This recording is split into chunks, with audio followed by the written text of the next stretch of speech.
Chief Stowers, are you on? Yes, I am. I hope it's nice to speak to you first off, and I hope that you're doing well. I am. Good. Yeah, I'm doing really good. Where's my? Yeah, I'm doing well. I'm in cardiac rehab, so things are going well.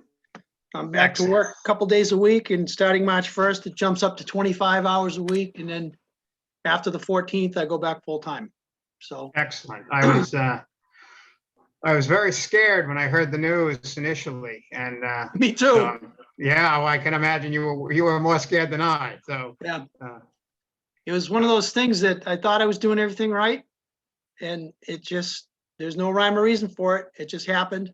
I didn't have a heart attack, but I did have a blockage, and Yeah. they found it. They did a stress test, and that didn't go well. So, well, at least you addressed it and didn't do like Yeah. some people do and say, it's just getting old and that type of thing. Well, that's what I thought it was at first. And then my primary care physician said she wanted me to go to the doctor. I'm like, it's not cardiac. And then my wife's like, you really should go. And she hounded me, and I went, and it was.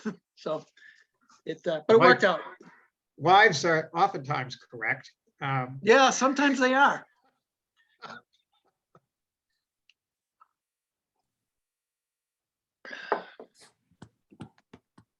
So good to see you. And Thank you. I appreciate that. It's nice to be here. Yes. As some would say, better to be seen than to be viewed, right? Exactly. That is 100% correct.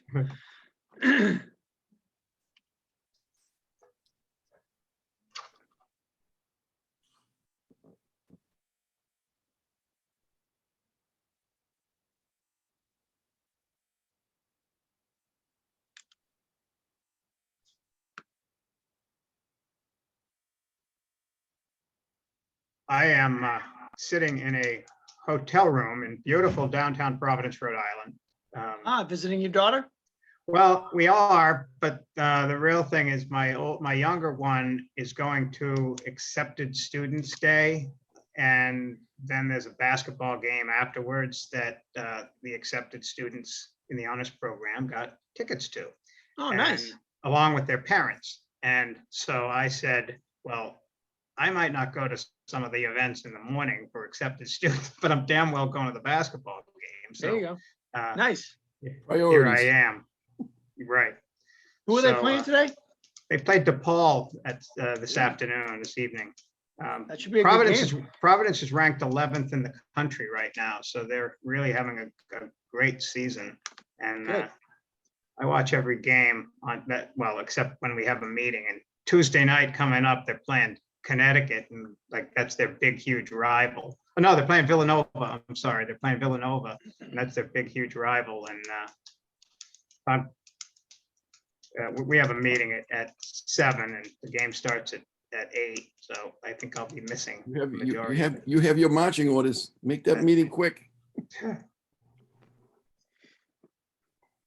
So today I have a hard stop deadline at noon because I have to be checked out of the hotel. So I figured they're not going to be coming knocking at the door at exactly noon, but I don't want to push it beyond that.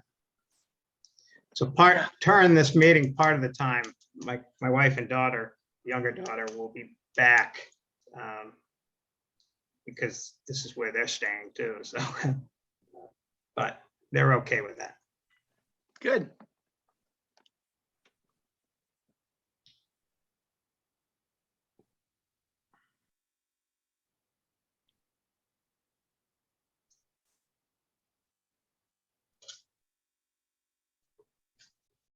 Hey, Tony, did you ever see the new fire station they just built in Burlington?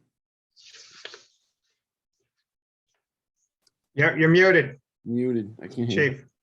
Burlington or Chelmsford? I didn't know they did one. Burlington just built one. It opened like a year and a half, 2 years ago, maybe a little more. I haven't seen that one. It's right on Middlesex Turnpike. Yeah. Huh. Nice building. Nice building. This one in Chelmsford just opened one up. Well, it's probably 2 years ago now, 3 years ago now. That's nice, but I mean, I thought there was a lot of kind of wasted space in that building. And then Drake it, well, the same company that's doing our building just did one in Drake it. So I have to change your name somehow. Yeah, no, this is right on Middlesex Turnpike, right? I don't know, 5 minutes from the mall if you're walking. Huh, I'll have to check Nice, that out. nice building. Well, they do a lot, they do, it's kind of funny. They have a huge parking lot on one side of it. And every few, I don't know, a few months or so, they burn a car in the parking lot. For Really? parking. Wow. I'll be sitting in my office right where I am now, and I'm looking out the window. I'm like, well, they must be practicing again. The EPA frowns on that. I would think the neighbors frown on it too, but Yeah. there's really nobody around them except for a Starbucks, a dry cleaner, and a Sherman Williams paint store that just opened. Wow. And me, That's, I'm not complaining. Yeah, that's different though. I Usually hope they they take the have, tires off. yeah, they I- make props for those gas-fired props because Huh? there's like 900 pounds of plastic in a car. Yeah, So, I hope they take, like I said, I hope they take the tires off and Yeah. they're not burning rubber and when I was in Nashua, I don't know if they don't cut some of that stuff out before they do it or not. yeah, they might. When I was in Nashua, they have an impound yard was next to the training grounds.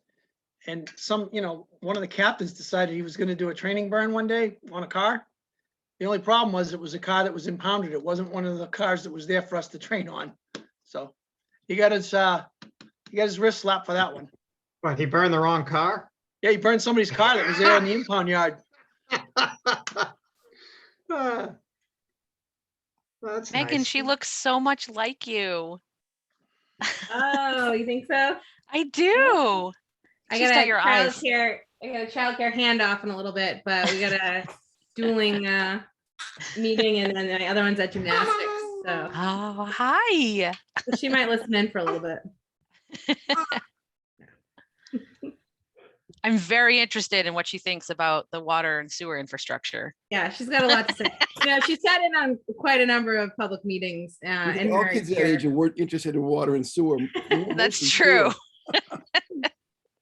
sewer. I've been the daycare guy for the whole week because my wife she's kind of sick with COVID. So Aw. she's actually has it and is actually sick, but so I have to be the daycare guy. Change a lot of diapers in a week. Well, I hope And she's he's- better he's- soon, Chris. I And thought it was struggle- any, past that. any breathing issues, Chris, or is it more just like flu-like weakness? Yeah, I do too. I don't know. Who knows?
Morning, Representative.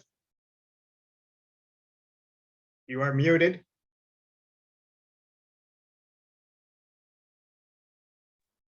Well, I never want you to hear me talking to myself. Well, rest assured, you are not being muted by me or the town, so.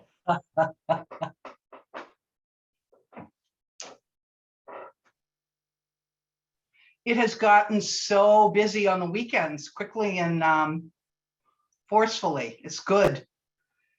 I guess. Good morning, Senator. Good morning, everyone. Morning, Kate. How are you? Good to see Good everyone. morning, Senator.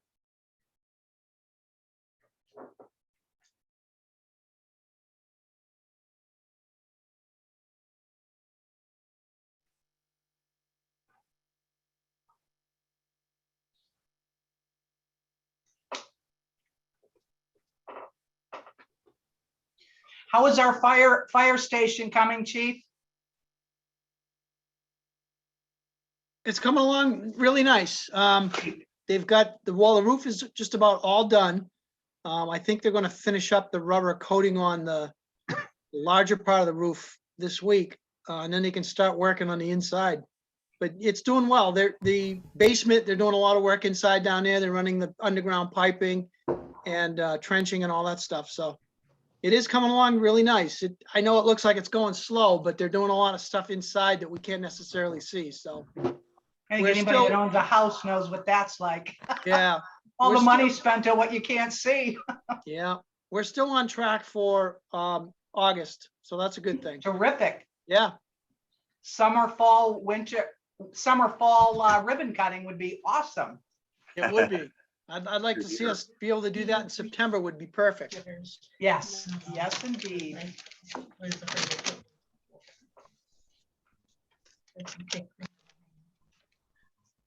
There's nothing in there. There's sugar.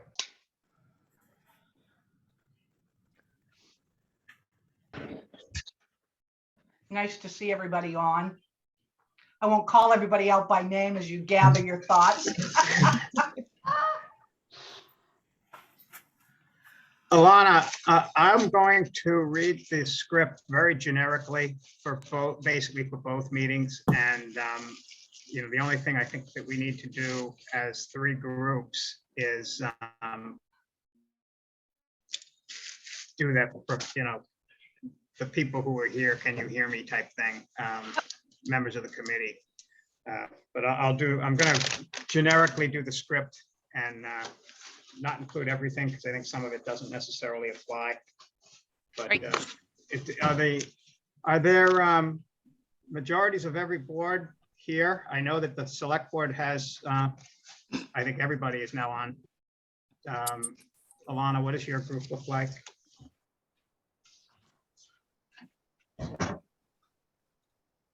Yes, we have a quorum. Okay, and Hillary, how about you?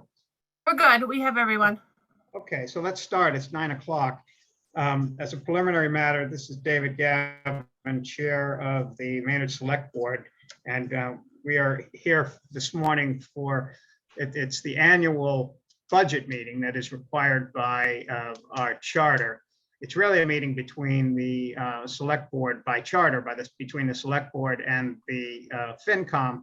But we annually invite our peers on the school committee to invite them to participate, listen in, and hold on one second, and be a part of the meeting as well. So permit me to confirm that all members and persons anticipated on the agenda are present and can hear me. So I'm going to go through the Select Board. Chris De Silva, Yes. Justine St. John, Yes. Armin Bakarian, Yes. and Jeff Swanberg. Yes.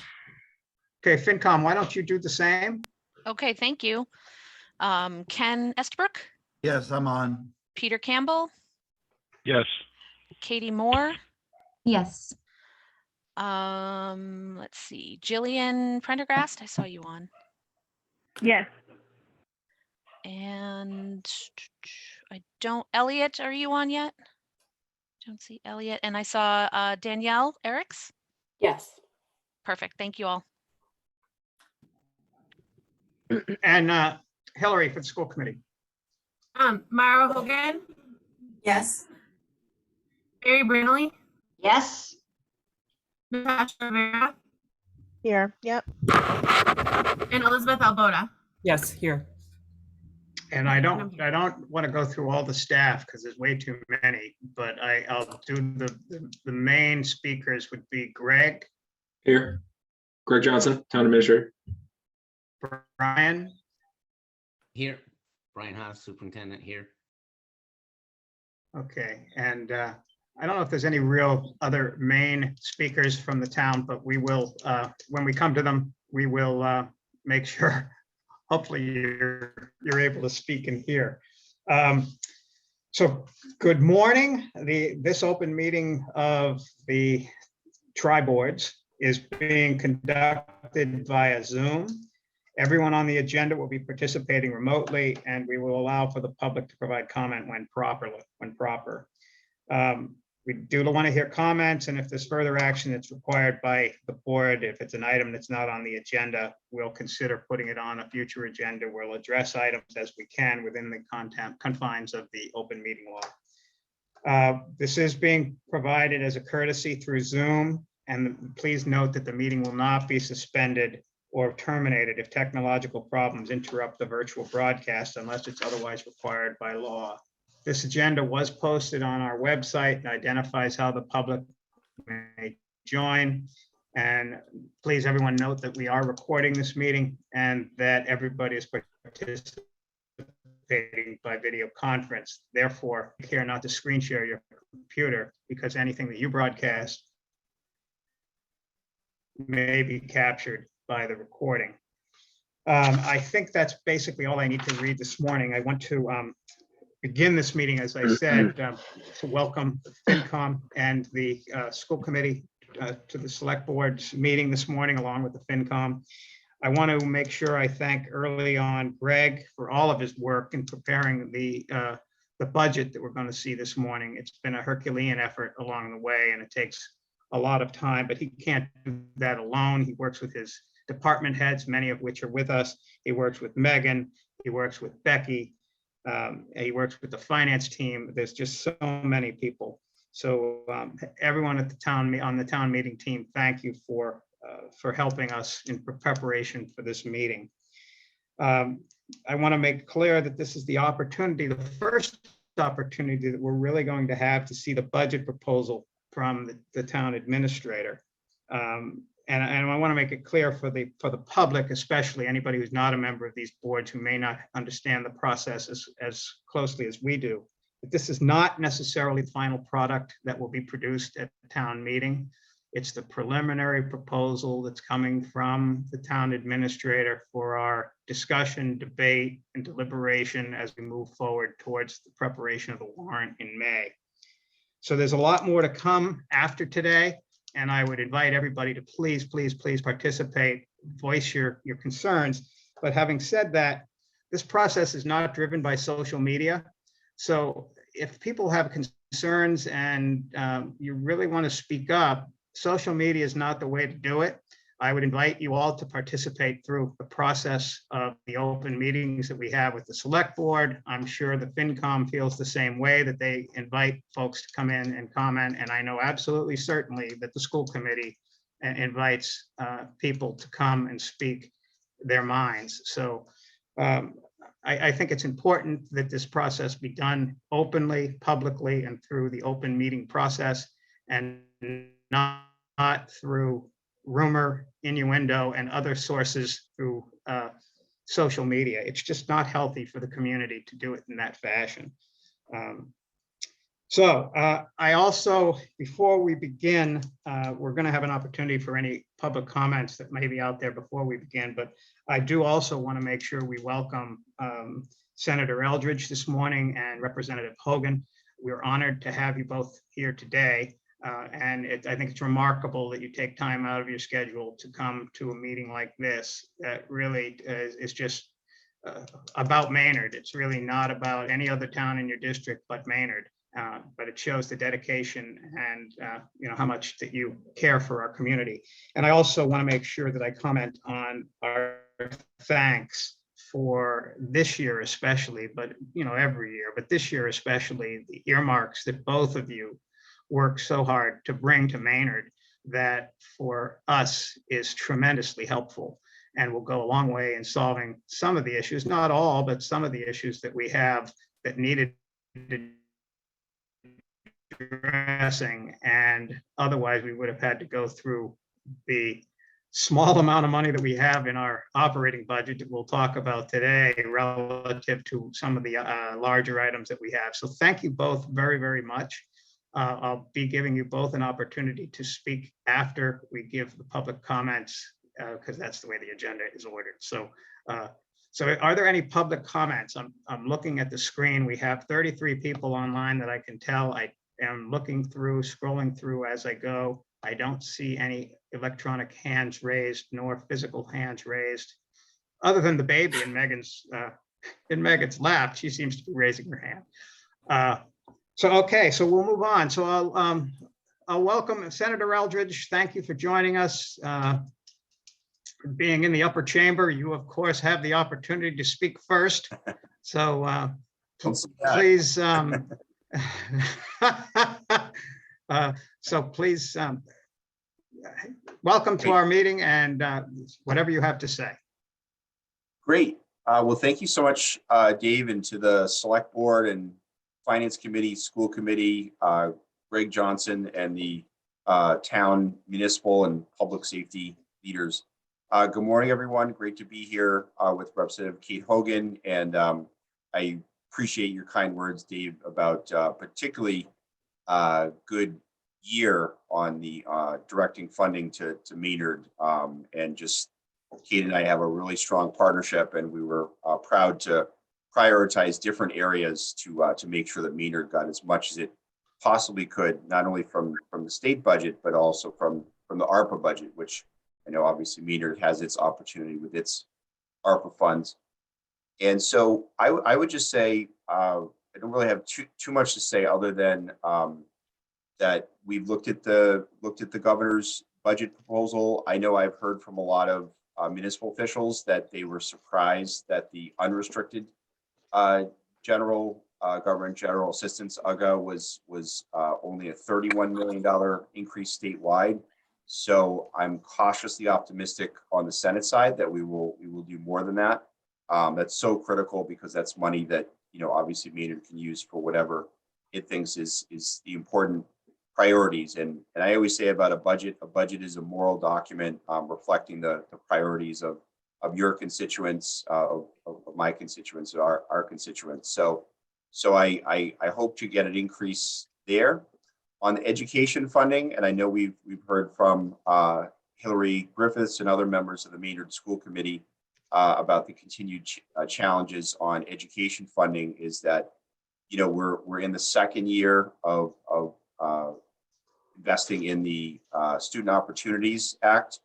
It's a formula. I do wish that Maynard was getting a bigger increase out of that, and so I think I'm certainly looking at the hold harmless, perhaps additional Chapter 78 per student, which is one way to boost education funding for certain school districts that don't see that increase in the formula.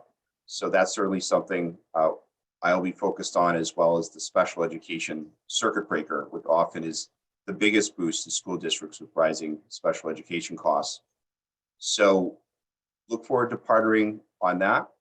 And I would just say, given that it's 2022 and the new year, on the legislative front, I continue to advocate for increasing a couple different areas of revenue to provide more dedicated revenue to cities and towns. I think the reality is, whether it's towns like Maynard looking to tackle climate change or improve transportation, affordable housing, other areas, is that unless we find a few more sources of dedicated revenue, it's just harder for communities to complete the projects that you feel are important.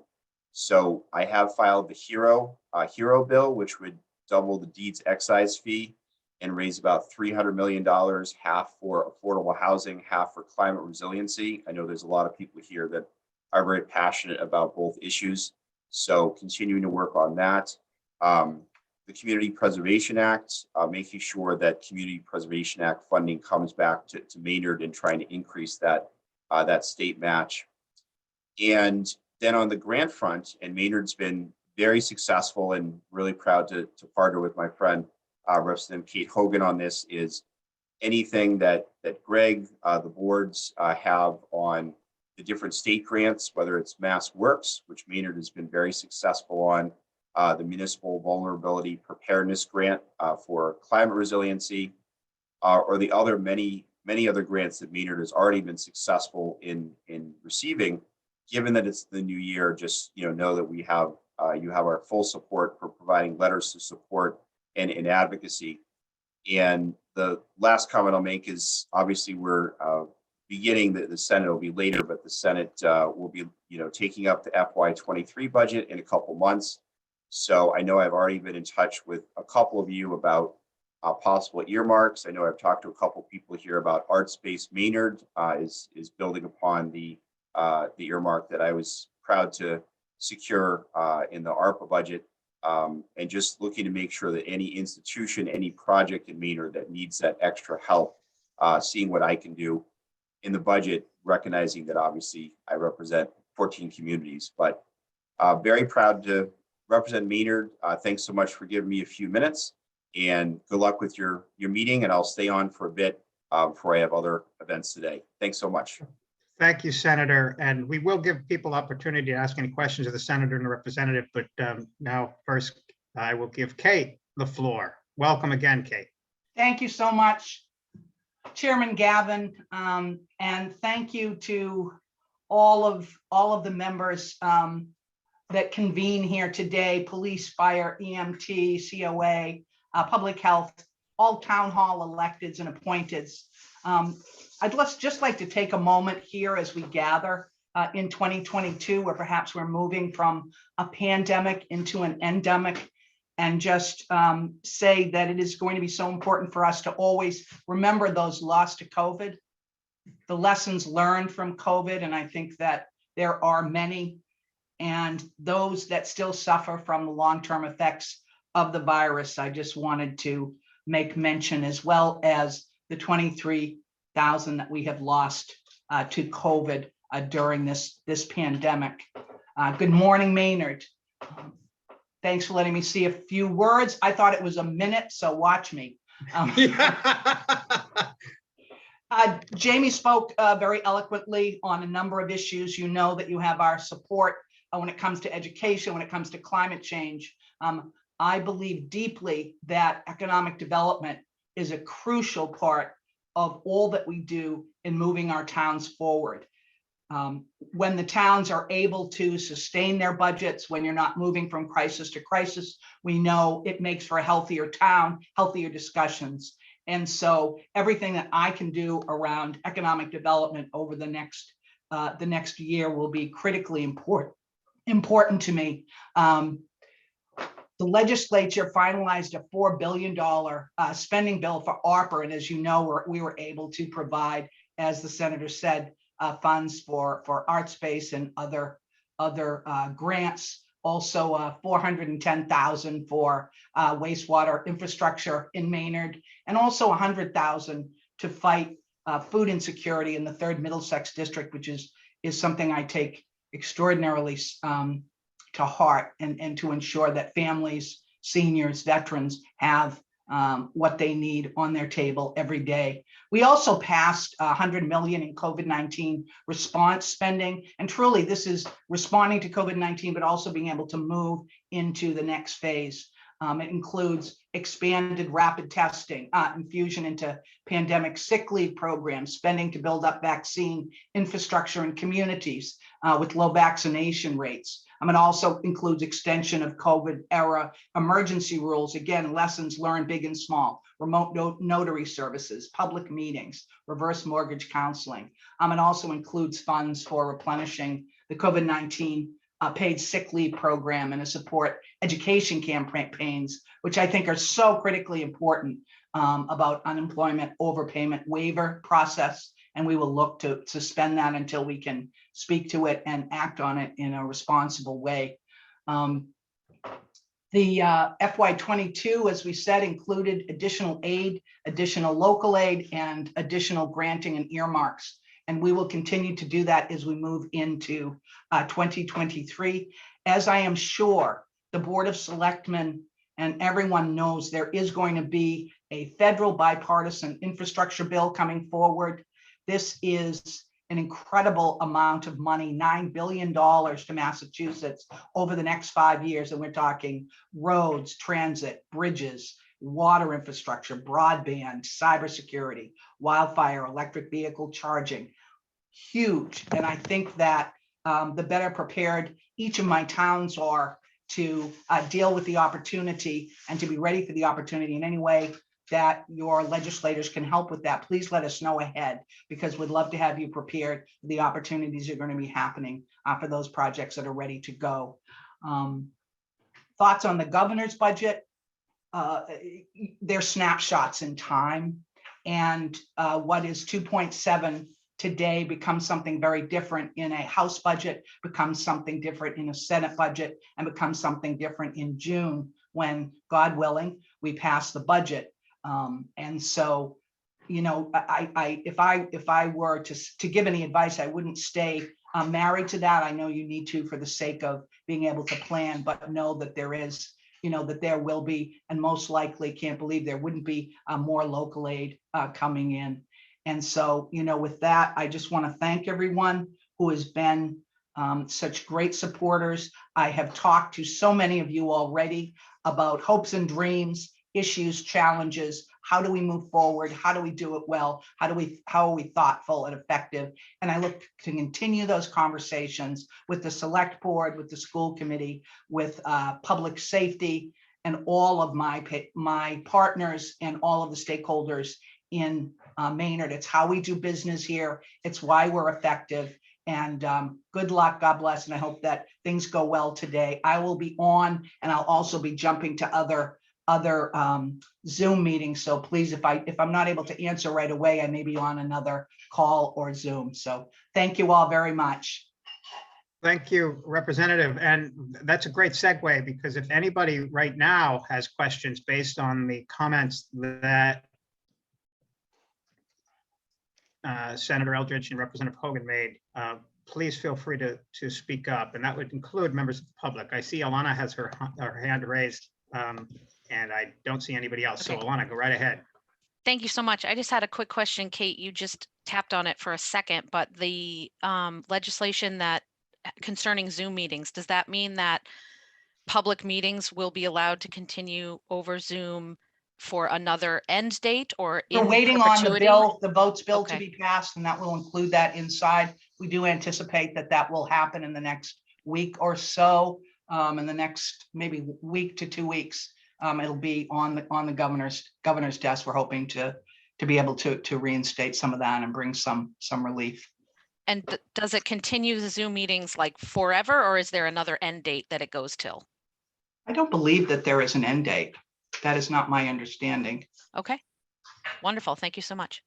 Yeah, I think one of the things, as Kate mentioned during her comments, is how we've learned things through the pandemic, and remote meetings, I believe, when the opportunity exists, opens up the the public debate and engagement so much. It gives opportunity for people who otherwise may have not been able to attend, and I think is really good. So thank you both again. Feel free to stay as long Well, as you did can. Jamie have any? Did you have anything to say Jamie, about that as well? Go ahead, Jamie. Extension. Sorry. No, it's okay. No, what Kate said is exactly correct. I think the only thing I would add is just that, yeah, we want to hear from municipal officials about, it's just been, I think it's just a temporary extension in the Votes Act. So, the continued discussion between now and the end of this session about making it permanent. So that hasn't been decided yet. So appreciate everyone's input on that. So I stand corrected. It is an extension. Okay. It is not codified. So we will need to go through that process. I had not seen the final version that went out. So. Okay, well, while I have you both here, I would definitely give my support to making it a permanent option. I think we have seen increased participation in meetings. Certainly in the finance committee, we often have members of the public in our meetings, which prior to the pandemic, I was only on, I think, for a year prior to the pandemic, but that was kind of a rare occurrence that they would come to town hall on a Monday night. So I think it has been successful, and I think it's only increased participation. And I think it's a lesson learned that actually anything good that came out of COVID years, I think is wonderful to capitalize on. So thank you. Oh, geez, Absolutely. We Alana, both support it.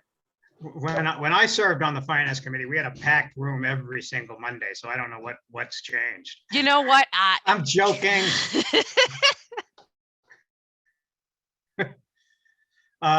I see Hillary.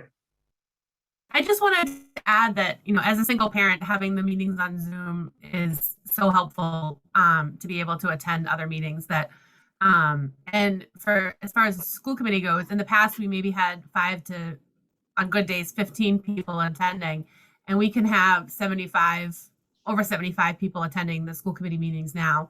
So particularly for meetings that parents with kids are interested in, it really, really helps successfully. We're both big supporters, so we will be there Thank to ensure that it's codified. I And appreciate you so much. Mary Burnley.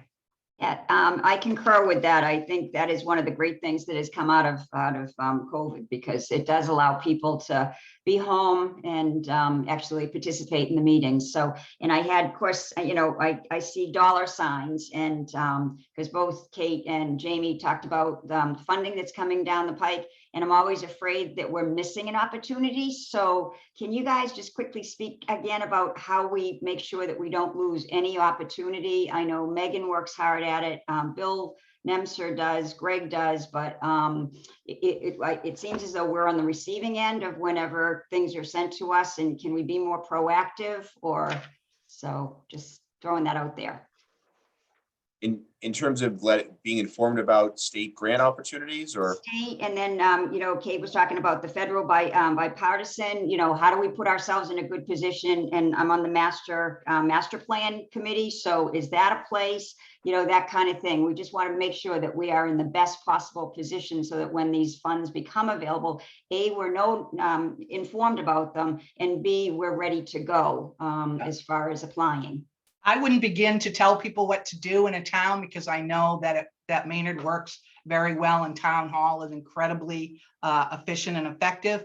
But I know in other towns, there are sort of infrastructure coordinators for that particular bill, the bipartisan infrastructure bill, that allows people to both coordinate and also investigate all of the ways that dollars are available. yeah, I would just add that on that infrastructure, the money that Kate talked about, is that it's still unclear. We need more direction from our federal elected officials about how that money will come to Massachusetts. And so we're, in touch with Congresswoman Trahan, Senator Markey, and Senator Warren on that. But it's not yet clear how that money will come down to the states. So. Okay, and in terms of earmarking in that, I know Hillary and I had sat with Kate last weekend, but it's sort of a case of us reaching out to you guys and saying, can you help us with like an earmark? And I'll give Hillary all the credit, because she came up with the idea, but yeah, so that kind of thing. So we just really need to keep reaching out to you guys, and I know you're very, very responsive when we do. So thank you. Thank you, Mary. Appreciate it. Any other comments or questions from members of the public or any of the board members?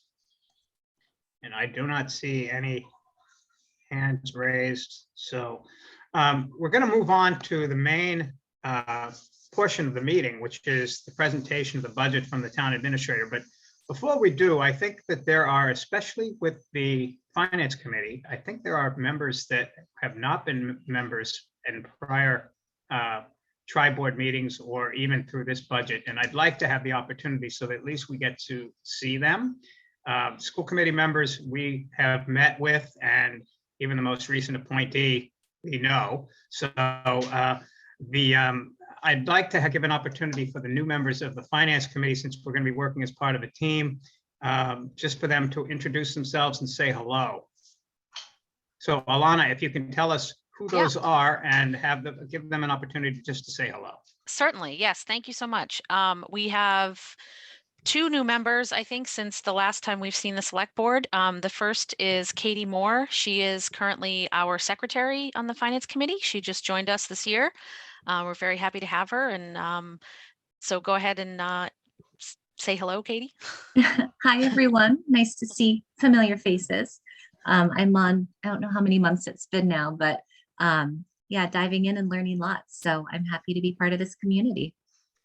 Hi, Katie. Thank you. And we have seen you before on other processes too along the way. So, but it's good to see you as part of the finance committee. And I note that Alana said that you are the secretary, so you follow the same rule that the select board does. The most recent member becomes the the clerk, so to say. So, I know, I was just emailing Alana. I said, "Oh, is it for this meeting like, too?" yes. So I'm quick catching up. Jeff knows that pain for the select board. Who else you got? And then Alana? our newest member that has actually only been on one full FinCom meeting and now this meeting, so she's coming right in at a fun time, is Danielle Eriks. And where is Danielle? Hi, everyone. Good morning. My name's hi, Danielle good morning, Eriks. Danielle. Hi. So Nice to see you. I've only been on FinCom for about 10 days, so I'm very new.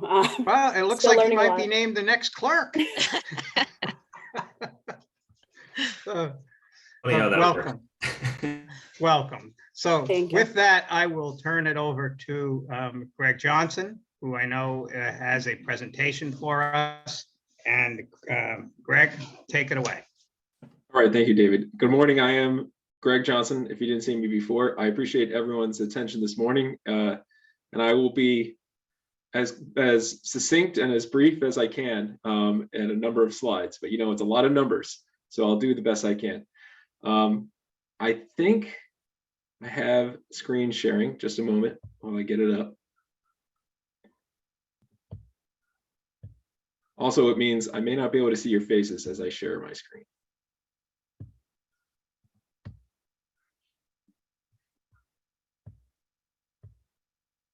All right. Can I see, like, David, can you give me a thumbs up if you can see? Yeah, thank you. So very good. So let's get into it. Here we are in the process. It is February 12th. We're about midway through in the development of the budget. It starts way back in the summertime, but it's kind of an ongoing process because every step of the way, every week as the fiscal year goes on, kind of informs the current fiscal year that we're in. We're learning from the past fiscal year, and then we're looking forward to the next fiscal year. So that being said, I did submit my comprehensive budget message to the select board according to the town charter requirement, which is January 21st. What you see today is going to be mainly a reflection of that, but with a certain tweak, which I'll get into a couple of slides in. It's not a significant change for most of the budgets, and I mean like department budgets and line budgets, but there is some important differences that I'll point out when we get there. Today, then going forward, and actually since the 21st, the budget, according to the charter, belongs to the select board. So I provide my recommended budget to them. They have it until they propose whatever they propose to town meeting, and then it's subject to appropriation to town meeting. Some of those appropriations start right away if they're approved, and then some of those wait until July 1st, which is the start of the fiscal year. And that's on May 16th, according to what we have right now. So who knows? We might have to do outdoors, indoors. We'll see. But right now it's May 16th is the annual town meeting.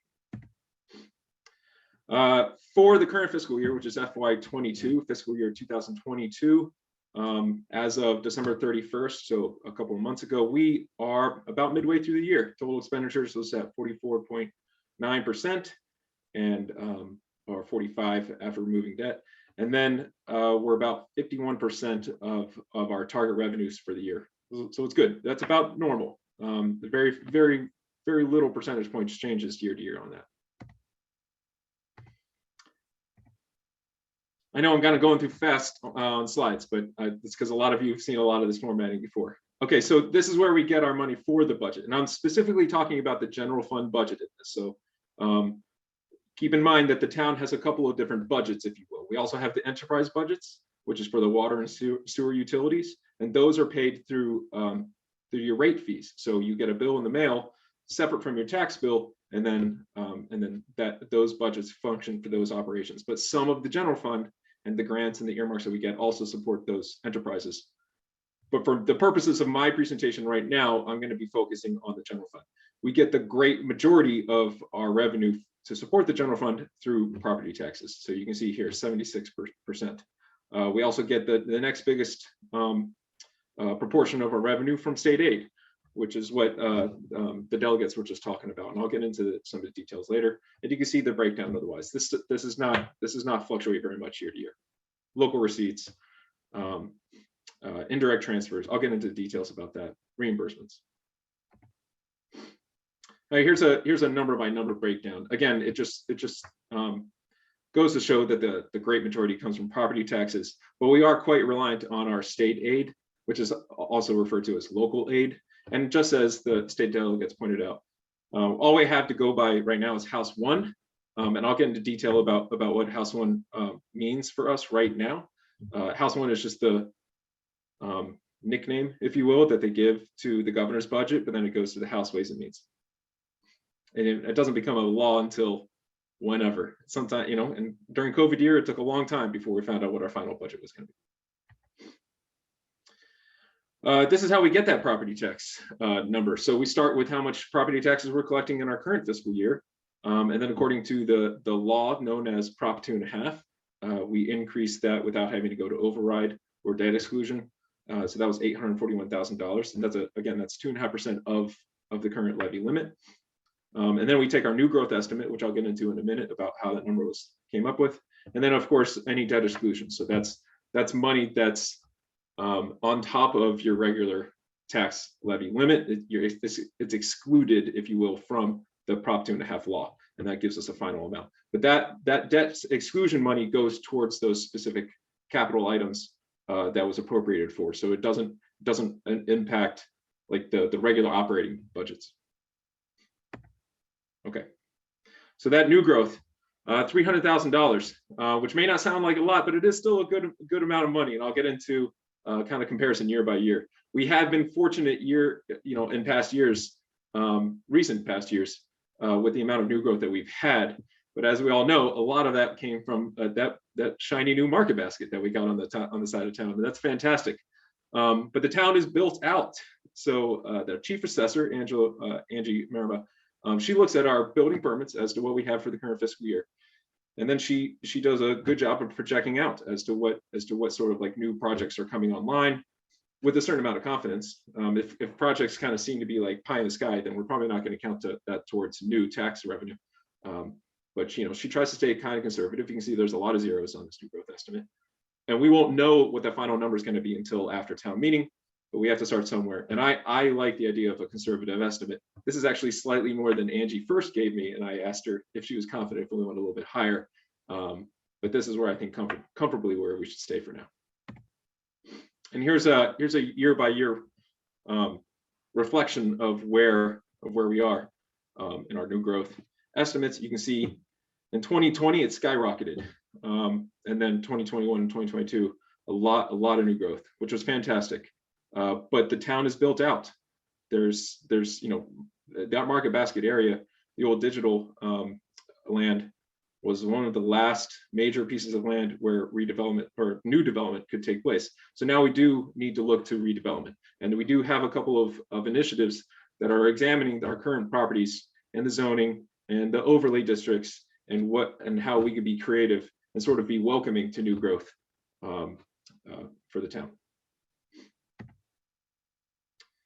This is kind of a busy slide, so I apologize, but this is just a description of that state aid that was referred to earlier. Here's the big takeaway. I had thought that with the state budget revenues that you can go to the headlines and you can see that the state's been collecting a lot more in taxes, that I could do comfortably a 3.5% increase in our expected state aid this year. That was not the case. And not only did we not get, as what Representative Hogan pointed out, that the governor only proposed a 2.7% overall unrestricted government aid. So that may not exactly translate to Maynard getting 2.7 or whatever. But we also get assessed. So we get revenue from the state budget, but then we also get billed if you will, from the state budget, according to whatever services are being allocated regionally or statewide. And I'll get into that some detail later. But again, the big takeaway was I had to, what you'll see in my budget message, I'm sorry, presentation right now is different from my budget message, because my budget message was released on January 21st, and I didn't know House One numbers at that time. So what I did is, in reflection of the House One budget, which again kind of level funded us according to the revenue and assessments that we received, which is on what's called a cherry sheet. The cherry sheet is a reflection of the state budget and how it impacts your municipality. I was able to use a good amount of that, well, a substantial amount of free cash that the town had certified. I was able to shift a lot of one-time capital from the general fund to free cash, and that allowed us to balance, to offset that 3.5% projection that I had to compensate for. I know I'm talking fast, and I know I'm going over a lot. I recommend, if you've never heard all these terms before, just kind of let it wash over you, and then we'll take questions. Okay.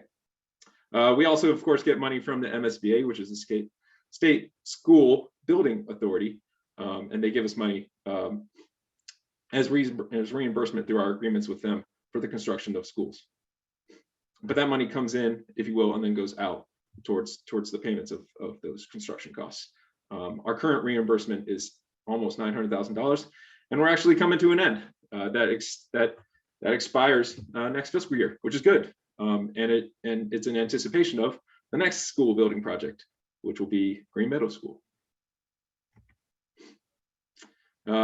Here is, I actually trimmed down this slide. It used to have many, many more columns, so I hope people appreciate that. But this, I just wanted to show that this is kind of like how it all shakes out according to what's, again, called the cherry sheet, which is the nickname.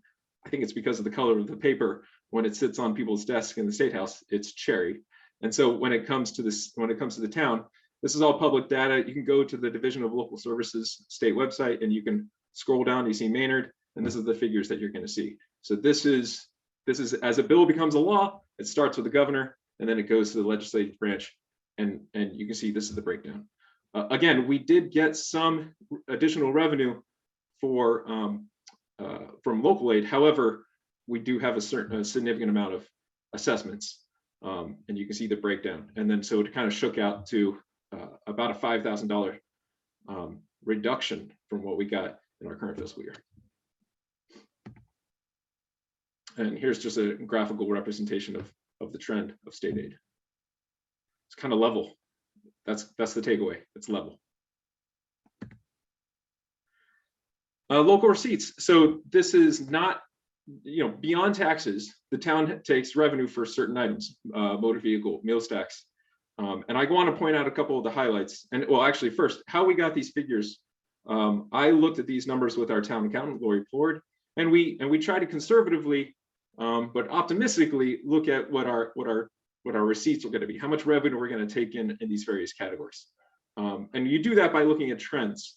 So you try to say, which has been difficult in the last 2 years because of COVID, but you try to look at how much money you've taken in, and then where you can confidently and feel comfortable sort of setting your projections for the next year. So this I feel very confident with.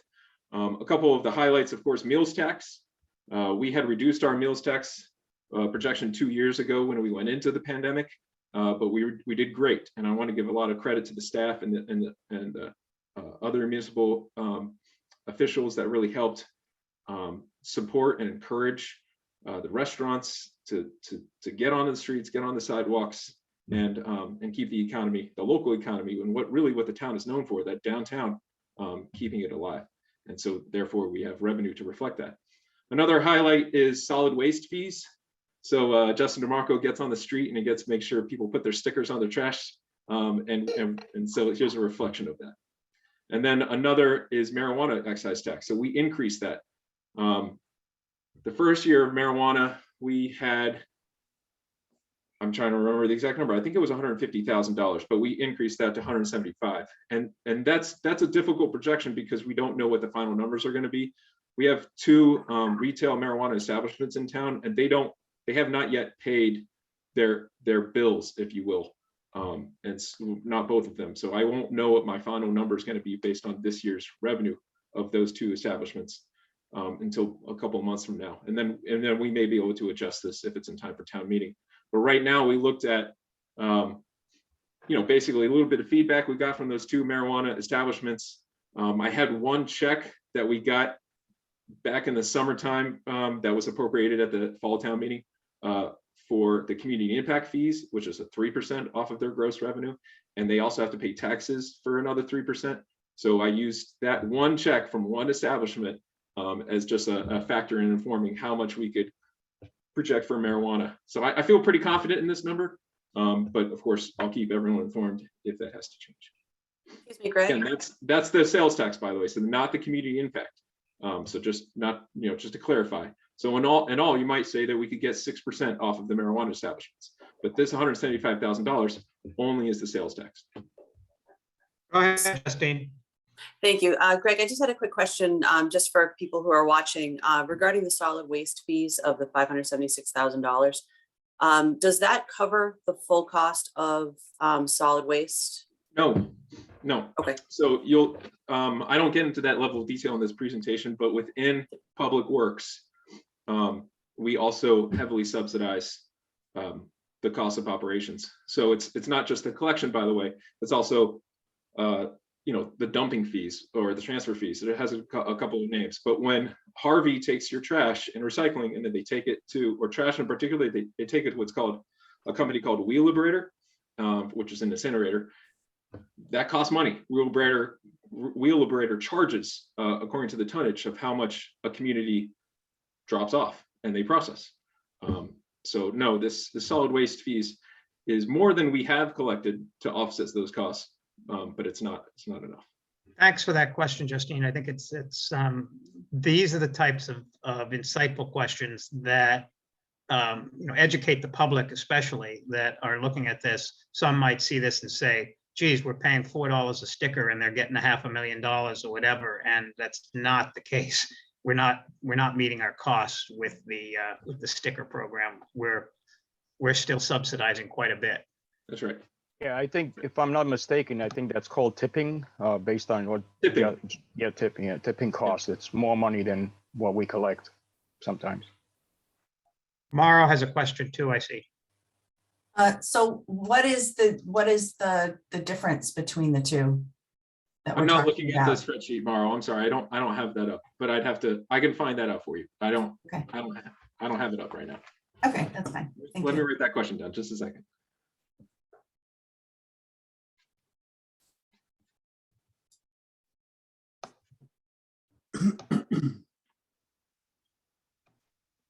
All right, thanks, Mauro. Okay.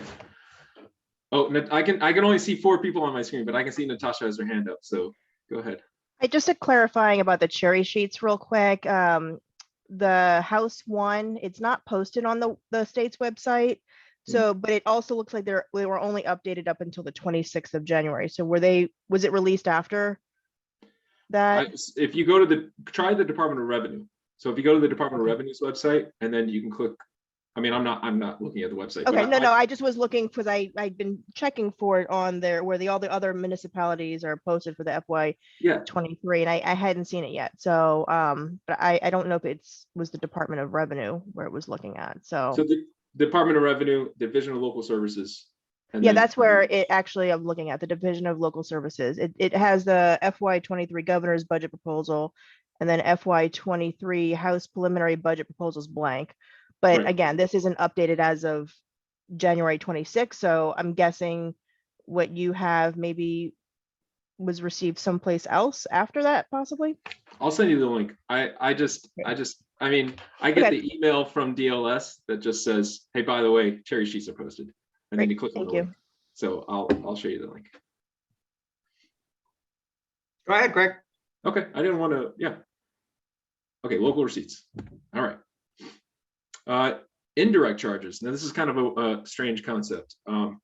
So as I said, the town has a couple of other funds, the utilities that we get from the water and sewer enterprise funds. And then we also have ambulance receipts. And so sometimes in the past, we've been quite reliant on the transfer of revenue from those funds into the general fund.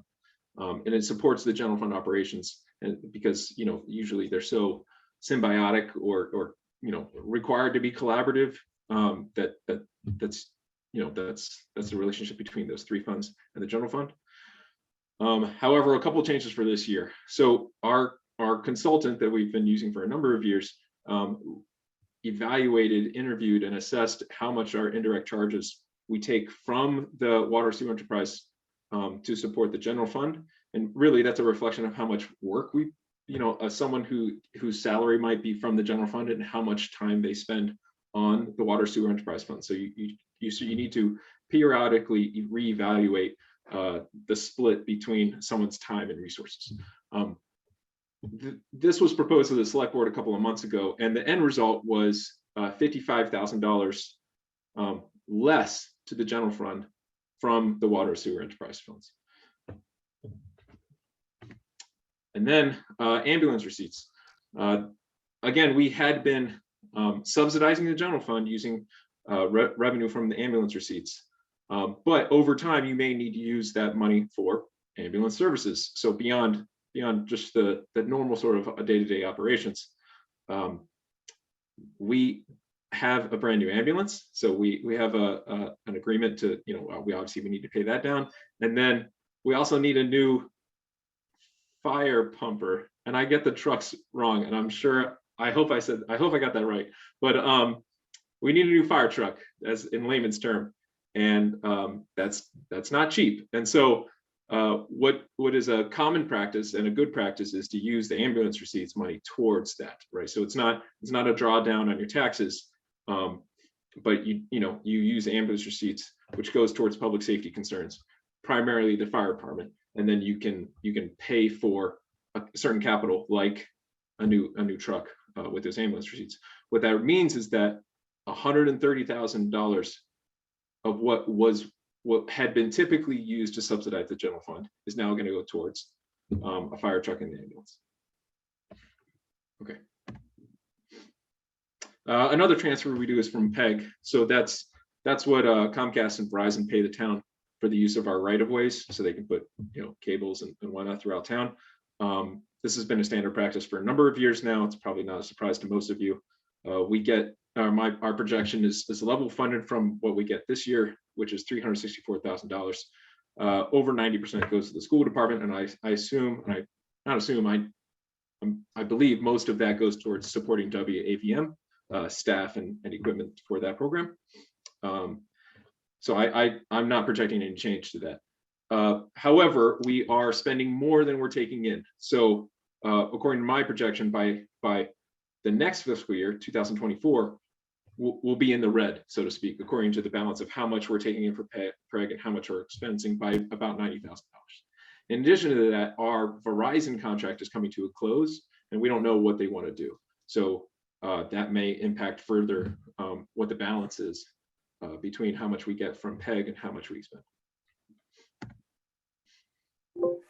This isn't that heavy, but we don't talk about it very often, which is amortization of bond premium.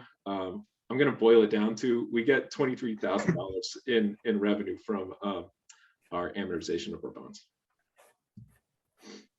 And then debt exclusion. Again, this is kind of a heavy slide, but if we we pay our bonds for capital projects, and some of those projects are beyond what our levy limit is, and that's called debt exclusion. And so, the fire station, the roof on the Green Meadow School, those have been some of the heaviest debt exclusions recently. And we also have debt through our enterprise funds for water and sewer. Hey, Greg. Yeah. And if this is the inappropriate time to ask this question relative to the debt exclusion, just tell me so, and we can get to it at some point. I know that analysts have said that there is a percentage of budget that a municipality should or should not have as a general rule towards debt exclusions or debt itself.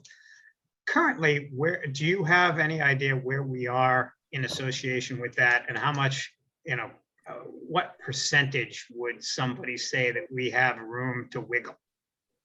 Good question. I think I have a slide on that topic. Then go ahead. No, it's okay.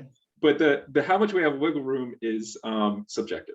So some towns have significantly more debt, likely through necessity, Like they had certain capital costs they had to take on, and that's the direction they probably had to take.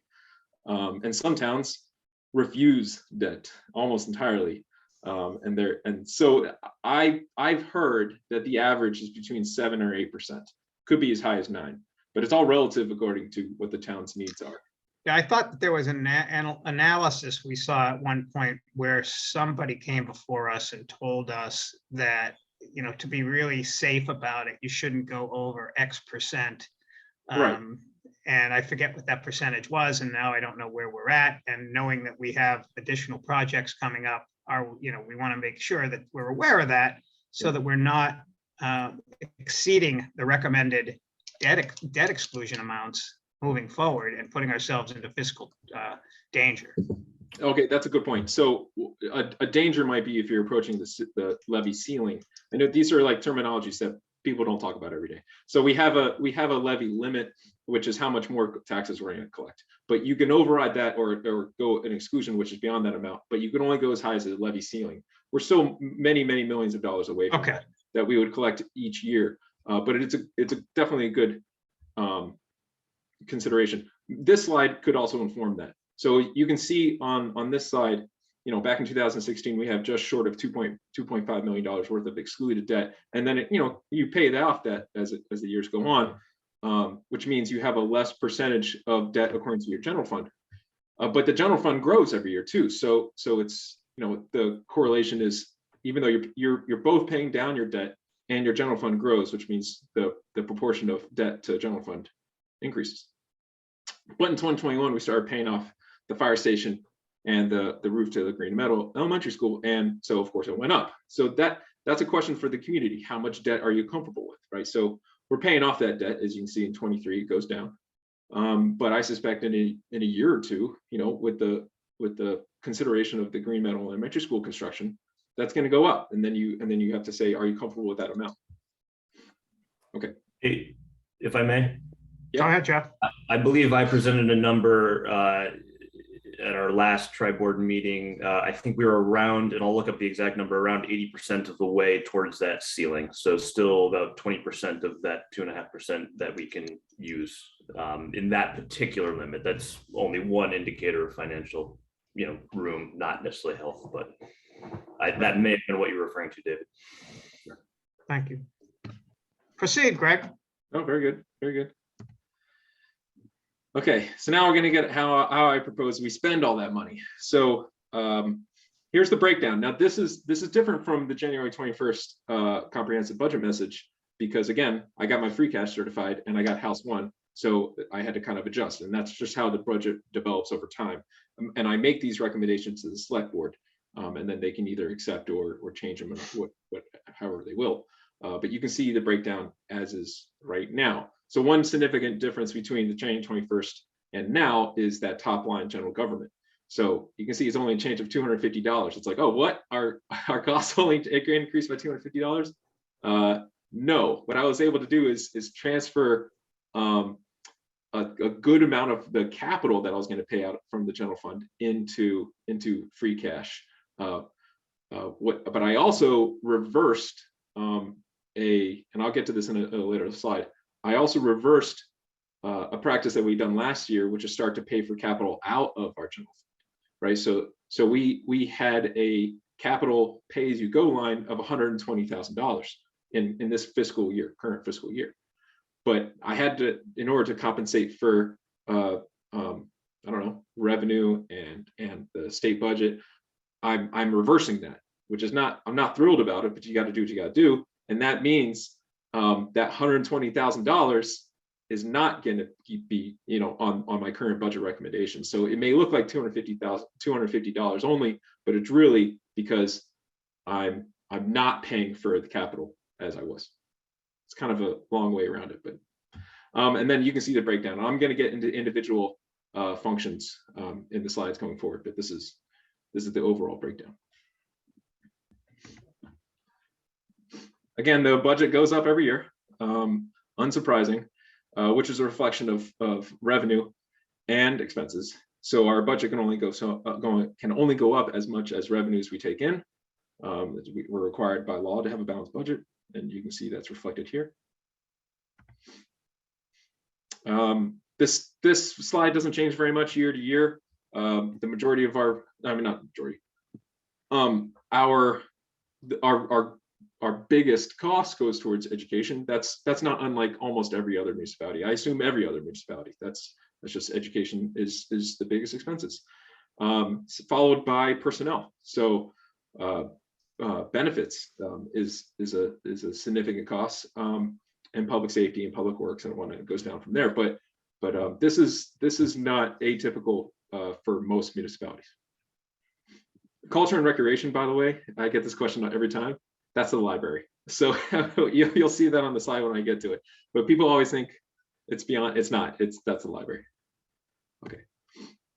Again, general government. So as I was saying before, in this current fiscal year, which is 22, we increased it by capital. I also increased, not increased. We created a line item for personnel contracts. So, which is, we have a lot of unions, we have a lot of individual contracts on the town department side, and I know the schools does too. But on the general government side, we didn't have a great way of paying for those contract negotiations. So I would have to look at what our current operation expenses were for the year, and then try to predict how much actual expenses we'd had by the end of the year during negotiations, so I could see how much money we could have, which is not a good game to play. So the better practice is if you have personnel contracts already budgeted for, as best as you can. You have to be conservative in your estimations because you haven't even started negotiations. But that was another practice we did. So that practice I am maintaining in my budget recommendation, but not the capital fund, which is, again, I withdrew for this budget presentation. Liability insurance is also going up, so that's a reflection of claims, that's not atypical for towns. Claims go up. A lot of it might be out of your control. You try to do what you can do to mitigate it and reduce your risk and reduce your exposure. But liability insurance is paid out of this function, and right now I have a budget increase of 9% for that. And I'm kind of a minor thing, but something I'm excited about. Two things actually. One is working with our town accountant Lori Plord. She's been working with our partner ClearGov, which is a online budgeting firm. They're actually housed across the street in the mill, and we've had them for a budget transparency tool for the last couple of years. But now we want to do an online budgeting tool, which is another module that ClearGov provides. So I'm excited about that. And I'm sure it'll take a couple of years to get good at it, but like that I think could go a long ways in towards like sort of that awareness of the public about how the budget is formed and where the kind of the money goes. Hey, Greg, before you proceed, Maura's got her electronic hand raised for a question. Yeah, go ahead, Maura. Just so I completely understand what you're meaning about this capital pay-as-you-go practice, I'm assuming that that's where we put in money into the capital fund for capital planning. And basically what you're doing now is you're not using that money for that, you're putting it into free cash. Is that, do I have that understand? So basically instead of saving, you're spending it. Yep.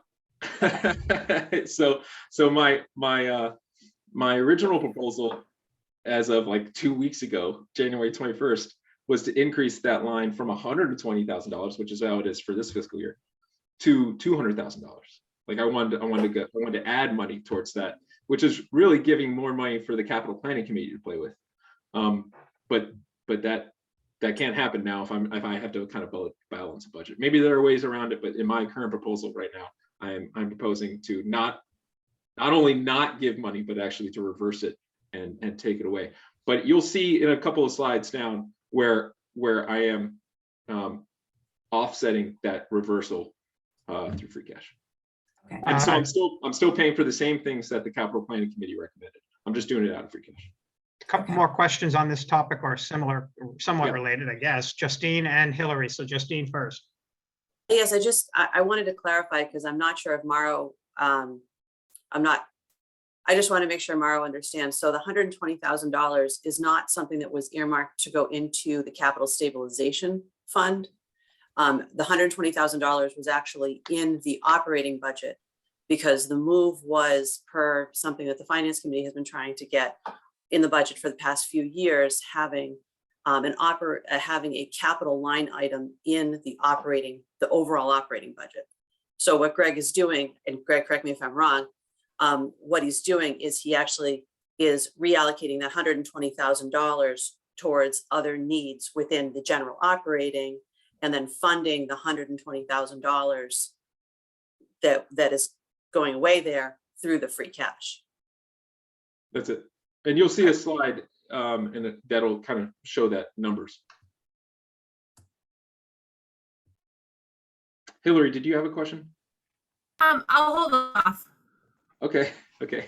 And I think it's important to the point that Justine just made, that for this year, Greg was able to find that money through free cash because it was available to us. Right.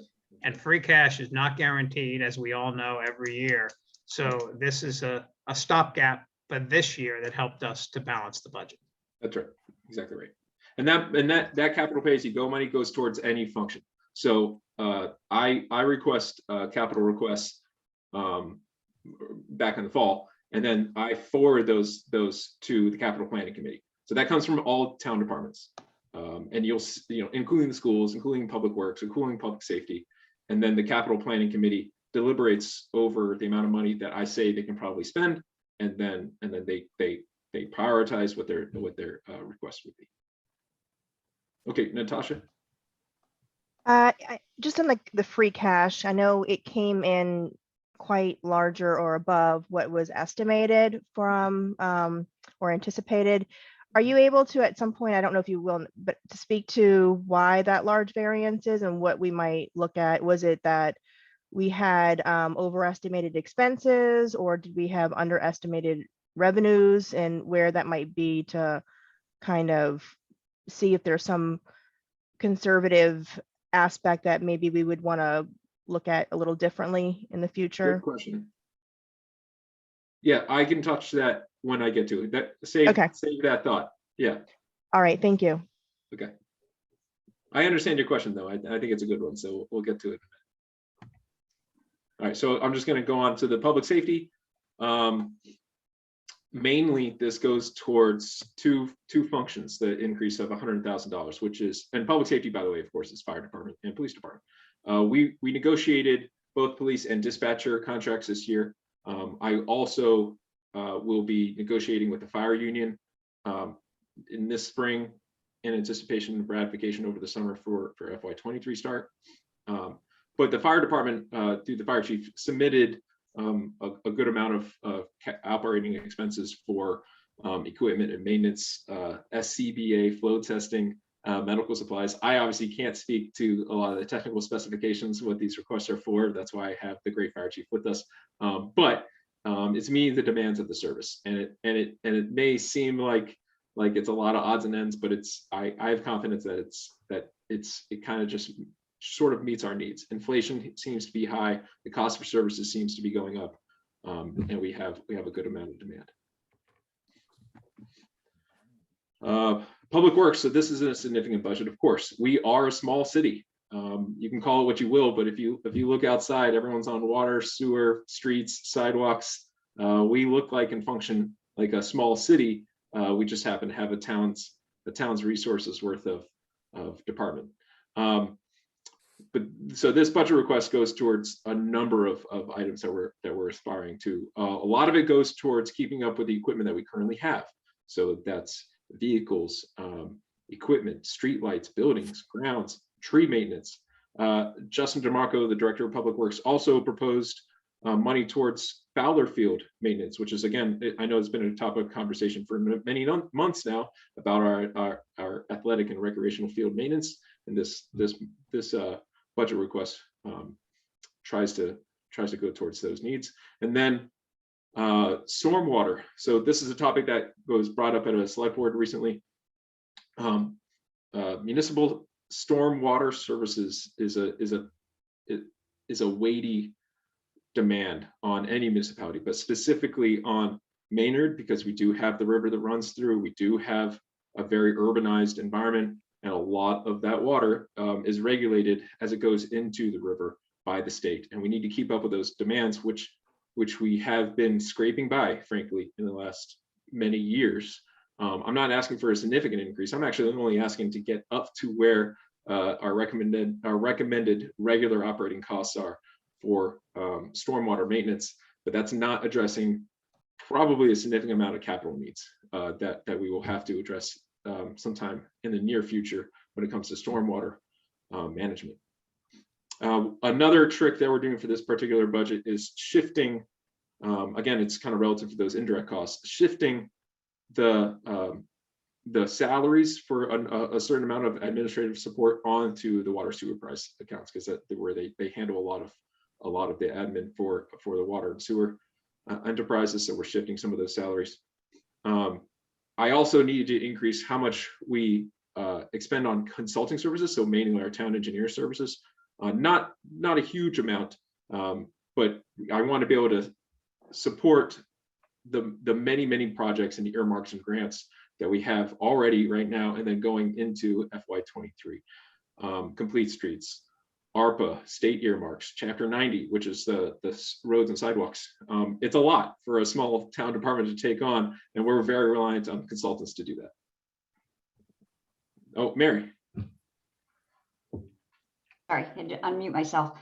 So Greg, can you speak a little bit about how much we do pay for consulting services currently, or what's projected? And I know we're, versus having an employee on staff, and I know we have to talk about benefits in that, but can you just talk about the differences? Yeah, this comes up every year. So right now we don't have a full-time town engineer on staff. We do have a contract with VHB for town engineering, but we have contracts with other engineering firms for water and other sort of infrastructure projects. But we, so my proposal is to increase the line to all consulting. So that mostly does go towards town engineering. I think right now we're paying just a little over $100,000 in consulting right now for that line. I'm not looking at the spreadsheet off the top of my head, but then I'm proposing an increase of $30,000 towards that line. I don't know even what the going rate for a town engineer would be, but in all likelihood, we would have to both pay for the salary of an individual, a town engineer, and the benefits that go with that. And the rule of thumb we generally use for any full-time employee is $30,000 for benefits.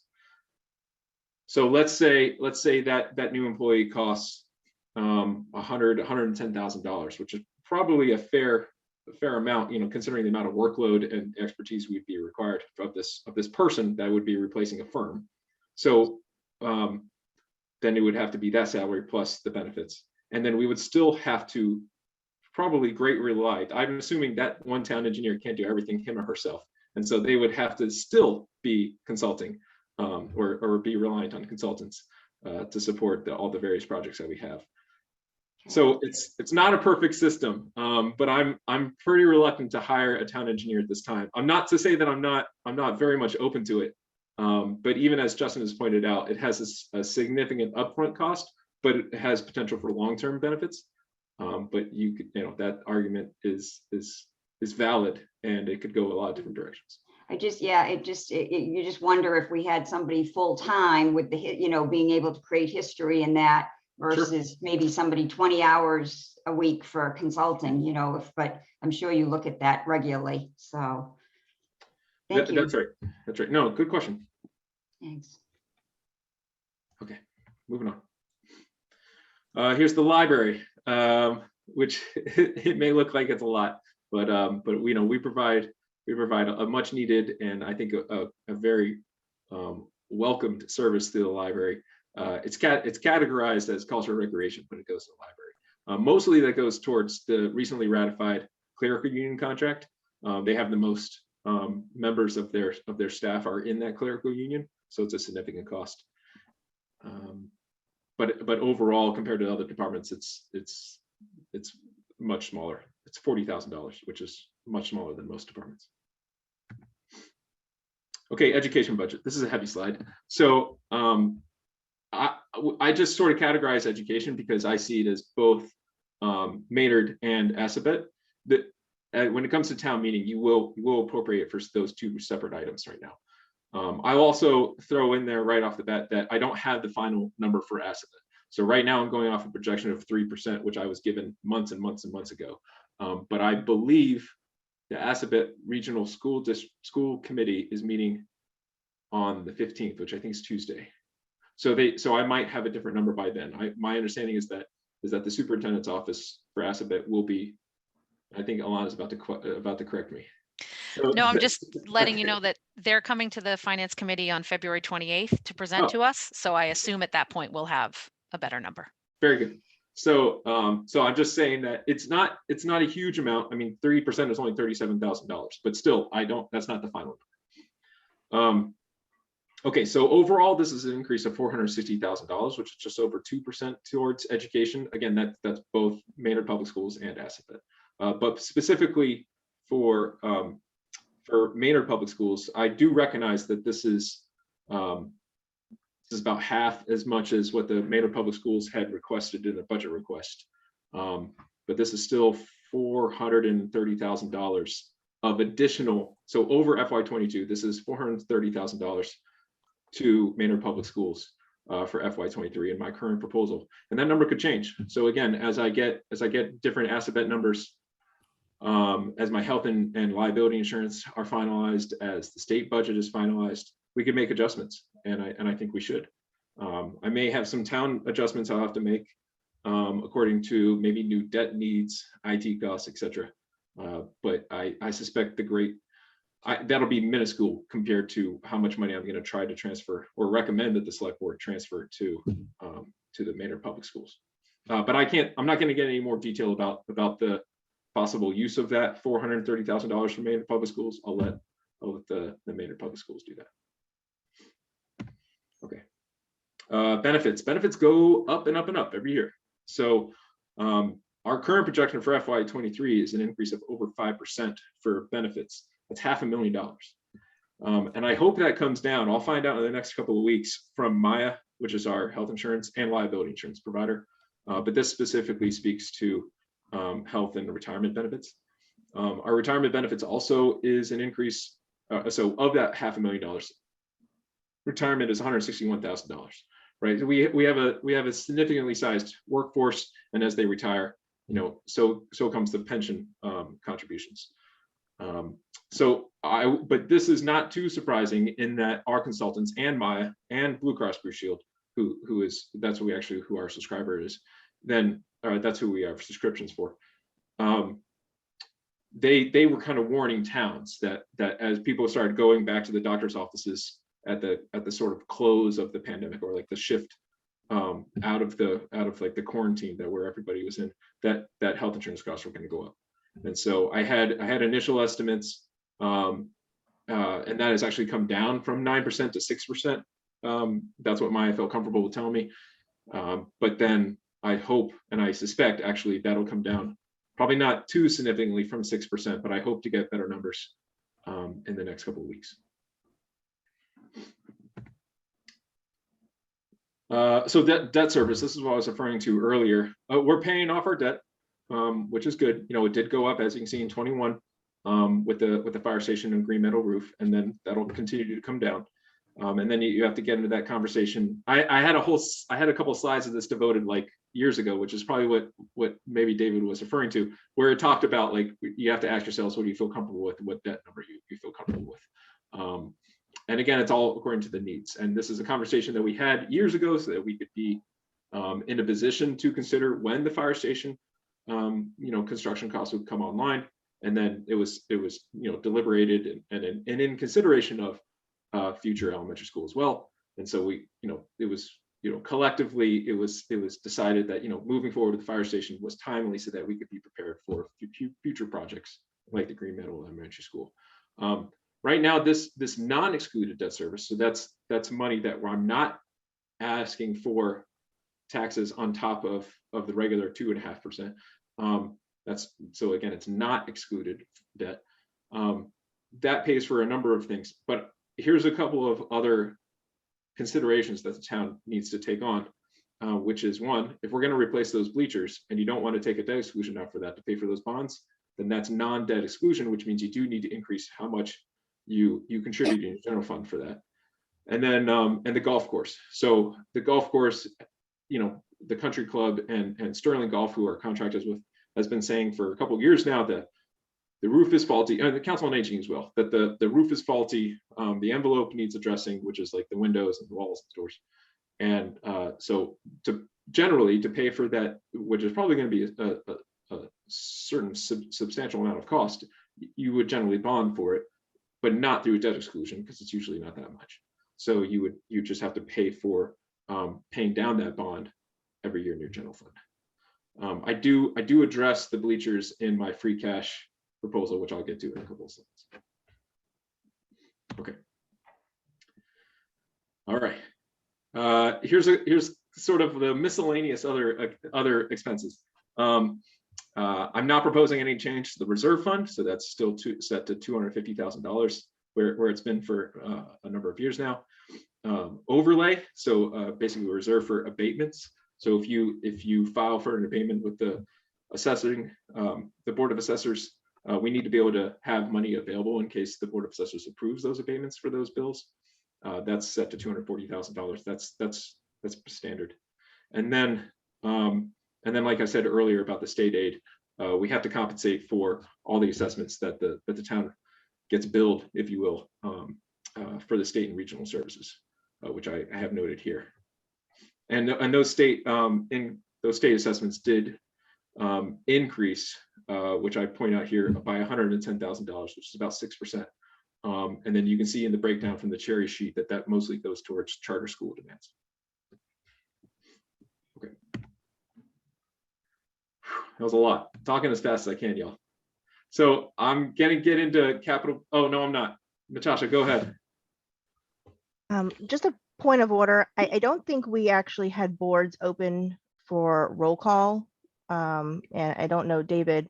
I think we just, I'm okay with the fact that the meeting is official.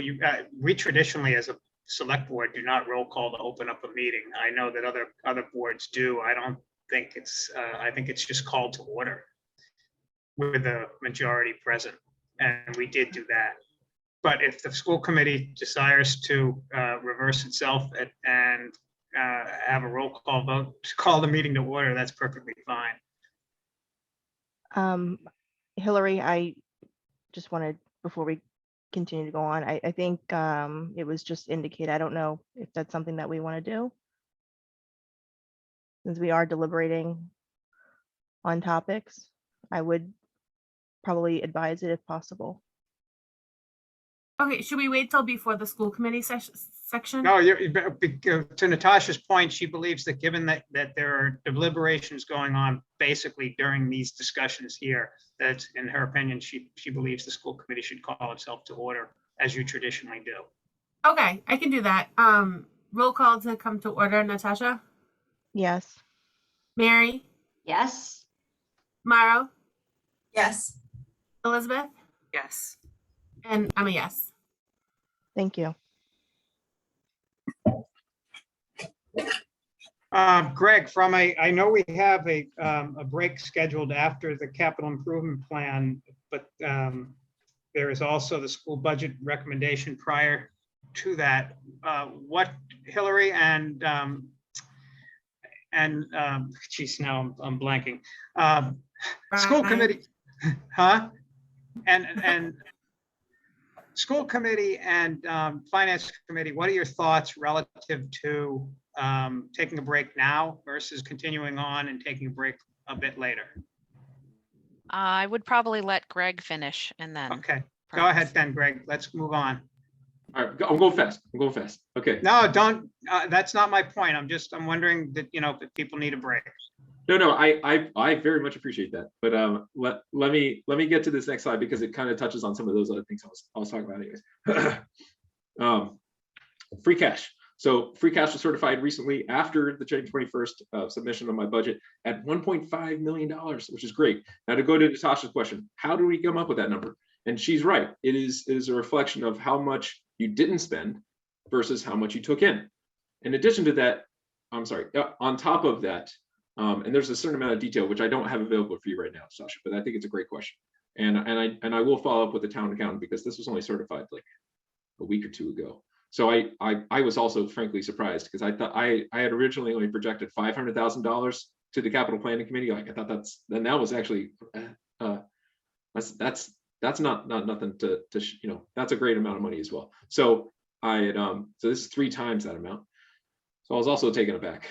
Well, I remember you said in our budget subcommittee that it's usually it's not usually that off, because we were kind of thinking it closed later. So that's where I was interested in understanding more the stark difference that we might better learn about. Thank you. Yeah, great question. So I'll get you more information, but in general, the concept is, as you already pointed out, you happen to not spend as much money as much as you took in. And that's like the offset between that excess, if you will, that surplus between how much you actually spent and how much you took in. We also my new town accountant doesn't allow for nearly as much encumbrances as my past finance director, meaning that departments couldn't kind of keep a lot of money from between one fiscal year and the next fiscal year. Like she's much more strict about the approval of those encumbrances between the 2 fiscal years, which just means that instead of spending it going into the next fiscal year, she closed the books, if you will, and that meant that money was collected but not spent. So it contributes towards free cash. But I'll get you more information, more detail about that. Yeah.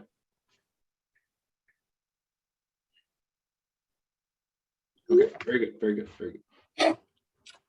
Okay, so this is crazy.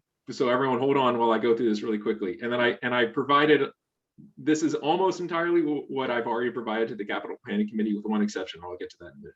So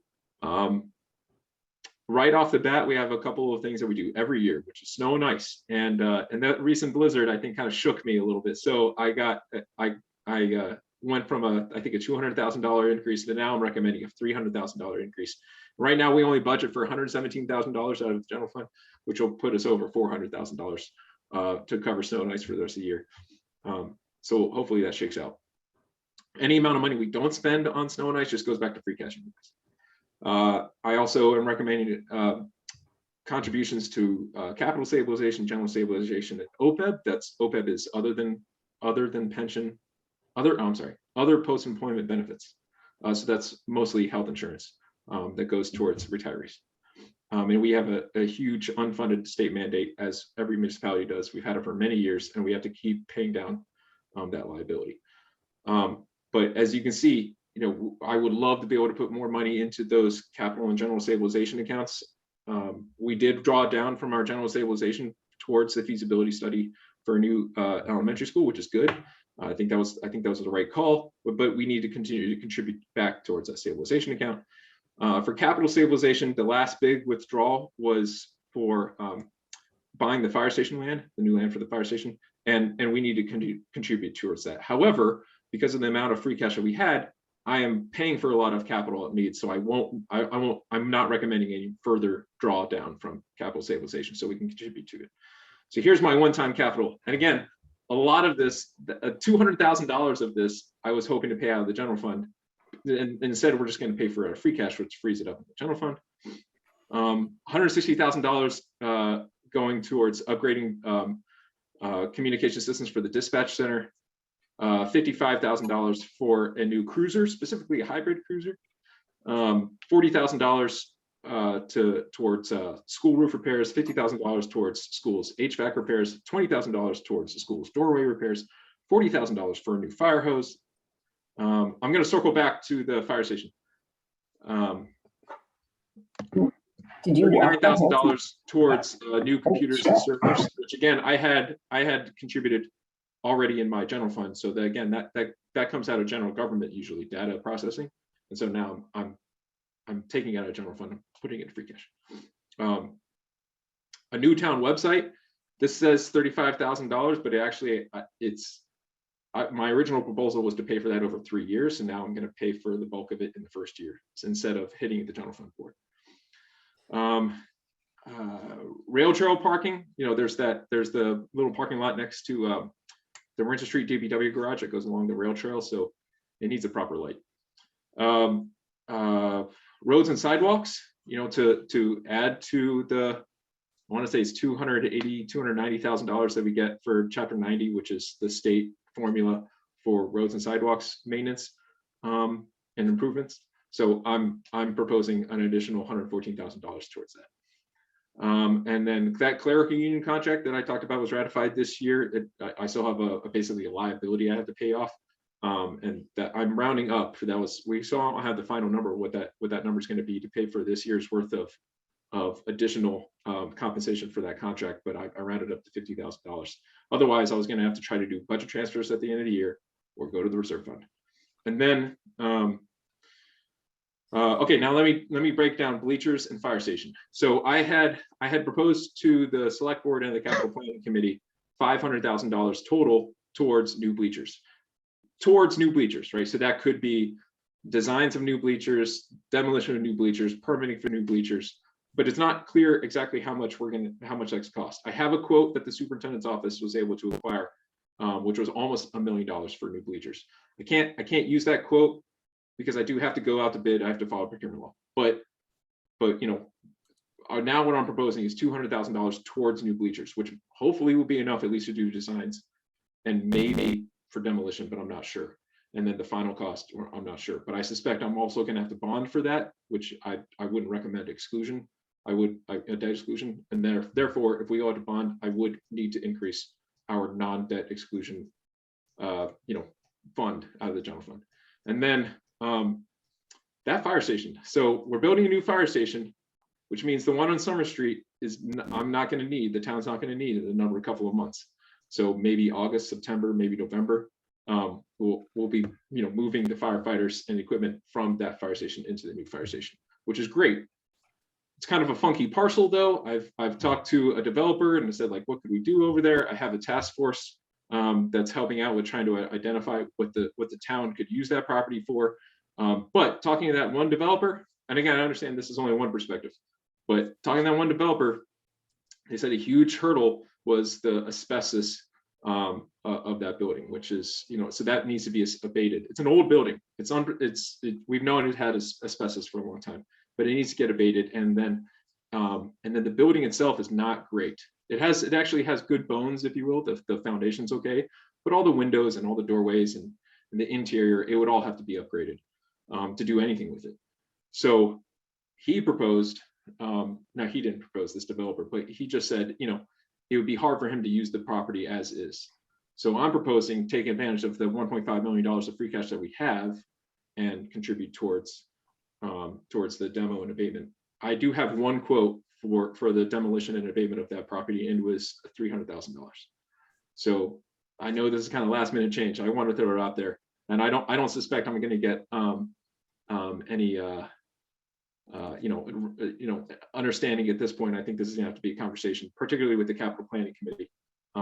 But that's my proposal right now. Okay, that was a lot, guys. And then my last slide is, all this being said, my current proposal includes or assumes an increase to your tax bills, the average single family tax bill, by $250,000. And I always throw that bit in.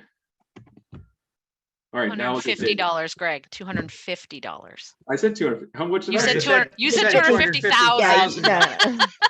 Going too fast, y'all. Yeah, going too there fast. we go. $250. I'll do less zeros next time. Oh man. All right, sorry. Thank you, Alana. All right, David, that's it. Okay. School department. Do we want to Brian, take a break now, David? That was the question. The agenda has it at after this presentation. But if everybody's up for a break now, let's take 5 minutes. Brian's shaking his head yes, and I assume you're going to be making the presentation. So then yes, we are taking a break because I don't want the presenter to be uncomfortable. All right, sounds good. 5 minutes. See you all back. But yeah, but 10:30, that'll be 10:36 or so.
everyone back?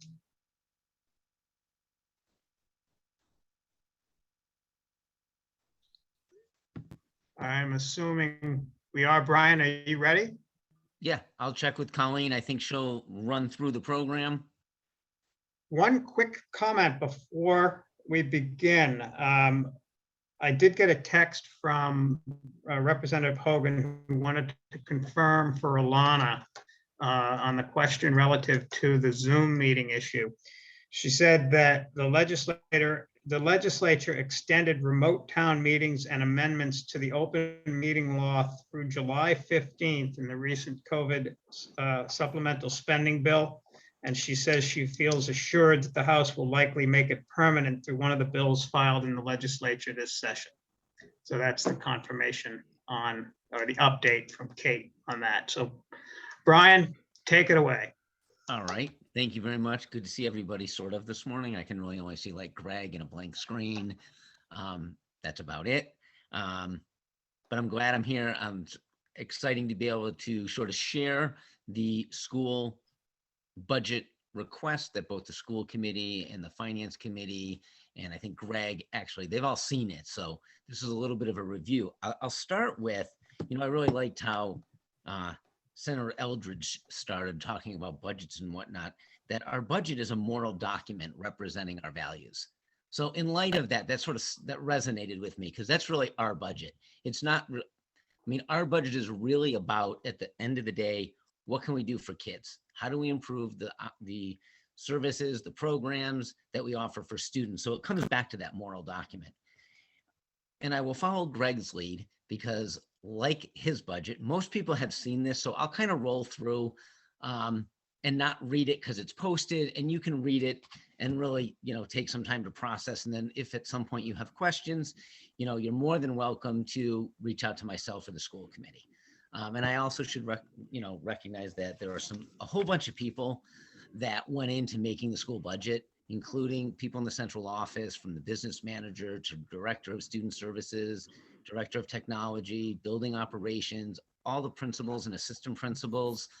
And of course, the central office administrative support. And this project would not happen without Colleen Andrade and her continued support in every way possible. And she's actually even the one who is managing the screens behind us right now. So Colleen, thank you very much. There we go.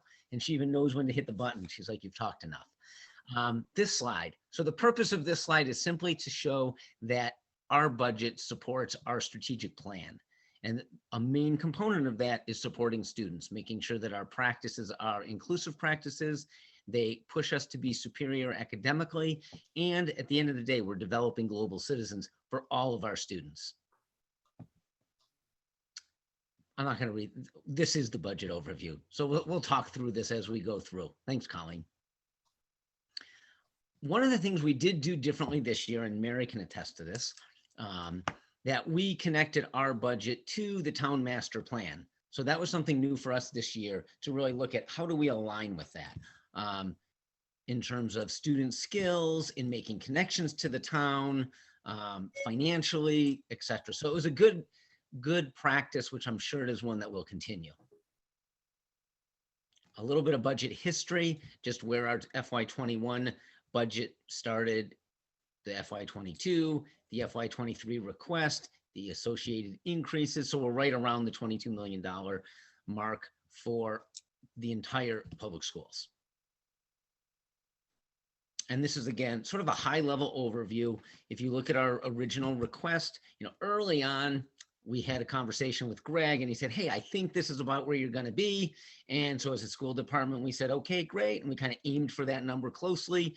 And then, as you know, because it's budget and it's constantly fluid, things ebb and flow and it moves, that number changed and then it's changed again. And honestly, even when this went to print, or if you will, when I sent it, I may actually not have the exact amount that Greg's allocated or recommended at this point. Because again, it keeps shifting, and I'm happy to say it's shifting a little bit in the school's favor, if you will. So originally it was like a 1.5% increase. I think then it went to a 2% increase. And I think we're slightly above that right now.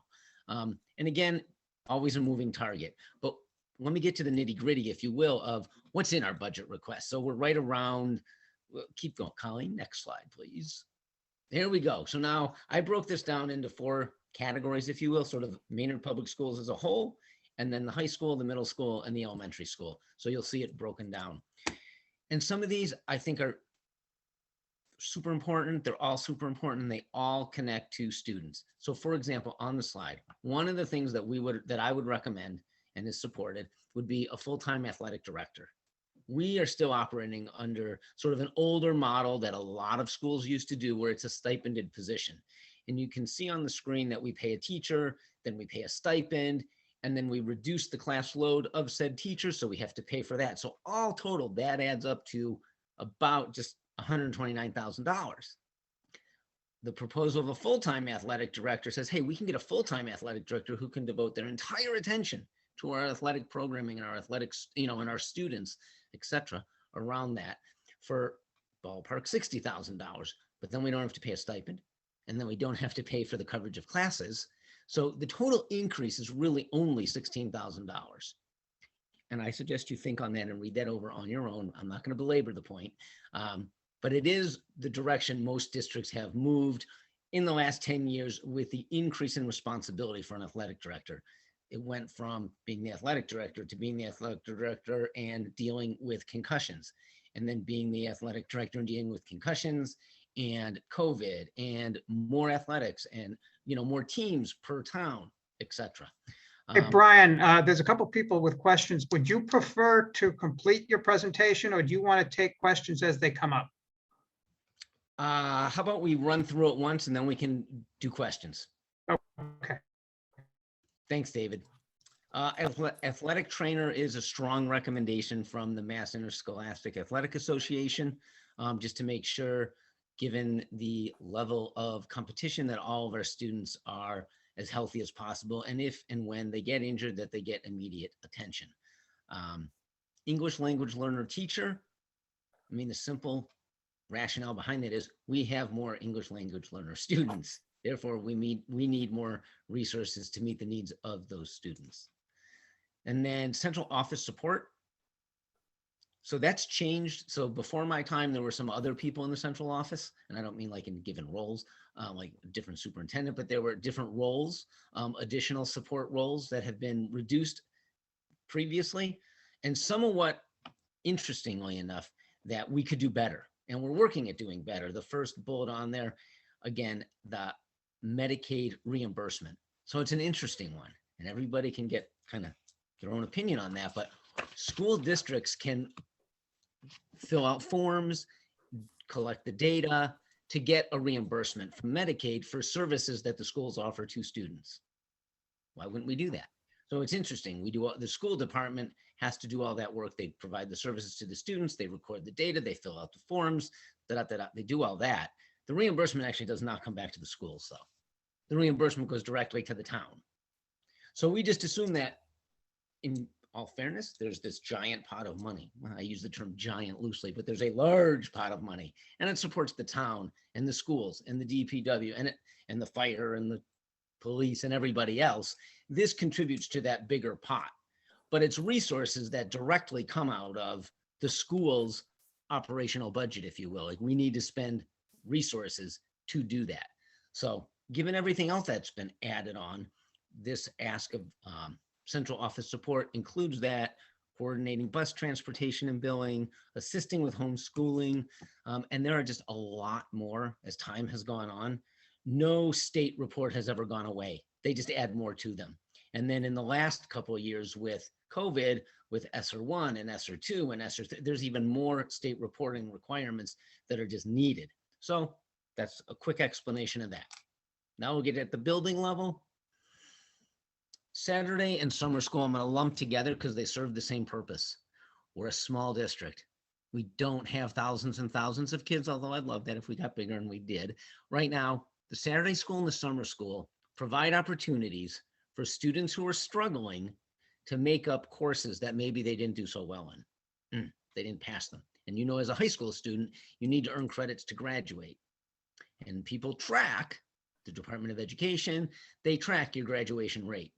So in a school like Maynard, if we have one, and we really want our graduation rate to be 100%, no question about it. We want every single student to graduate.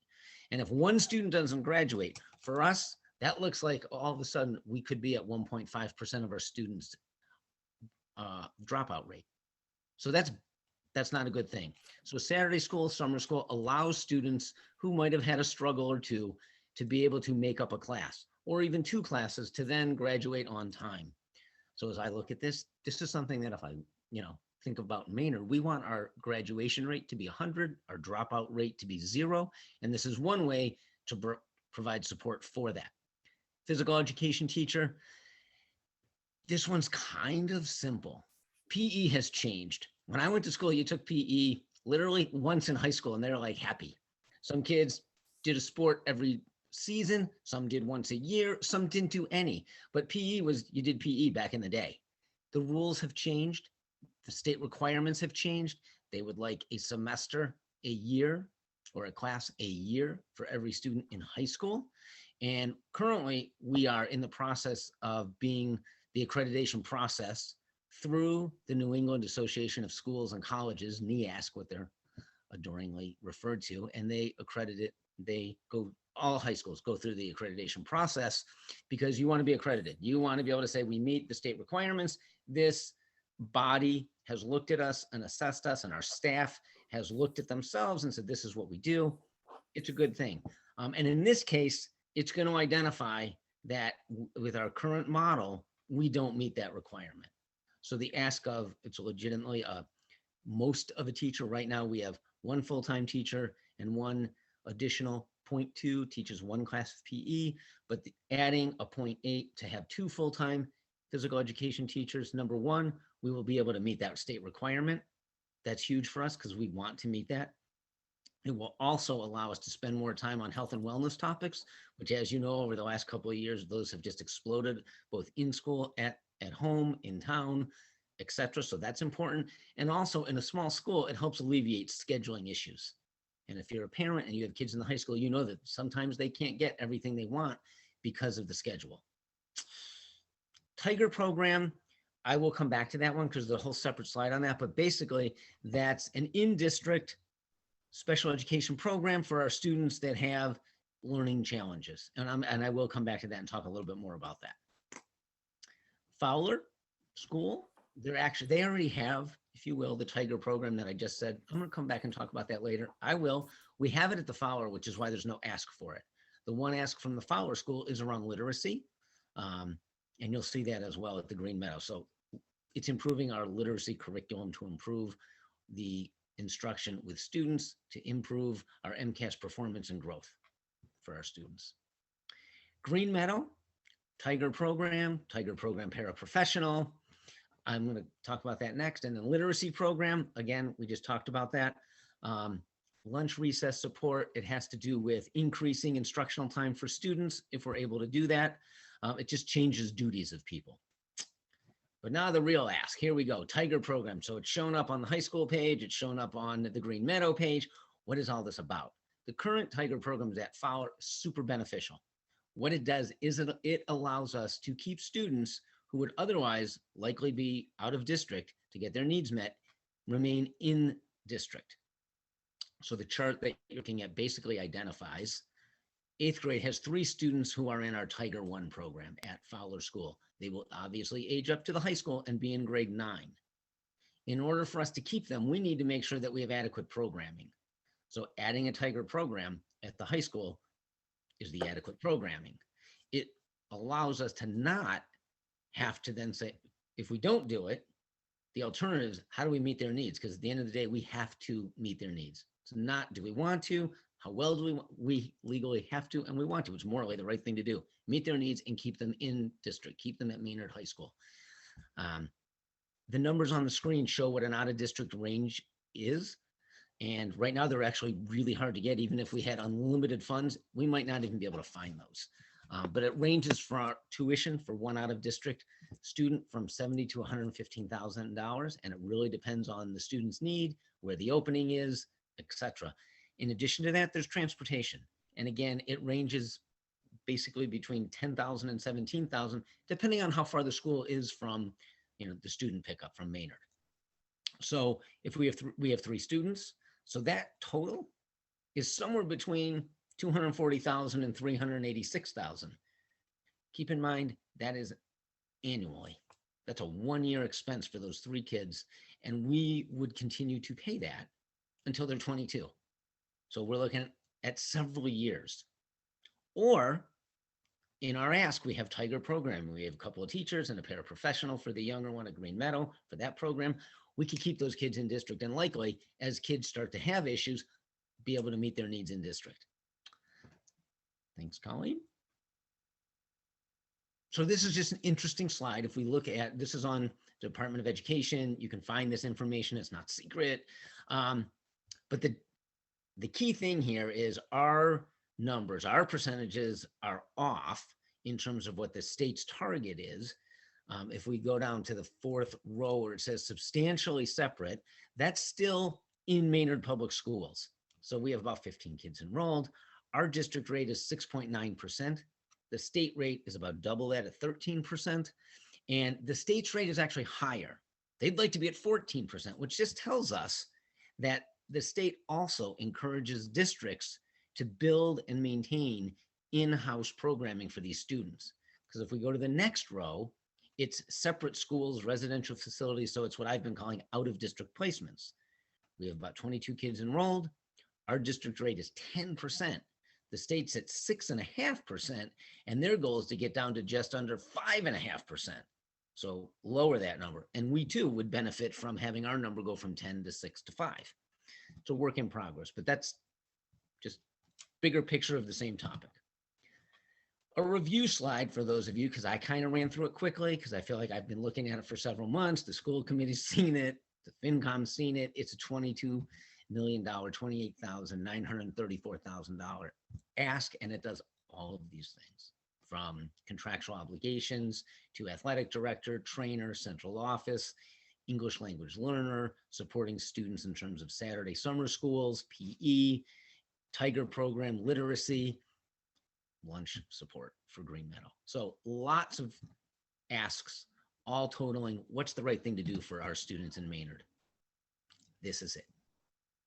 I can never go without a chart because it's a budget presentation, and Wayne is here with me, and he does a great job with charts. Come on, it's all color coordinated. And if you can see, the big blue would be Green Meadow, orange would be Fowler, gray would be the high school, yellow-ish is special ed tuition, blue is special education. So the point of just graphically is probably 80% of this is direct back to students, back to the school buildings.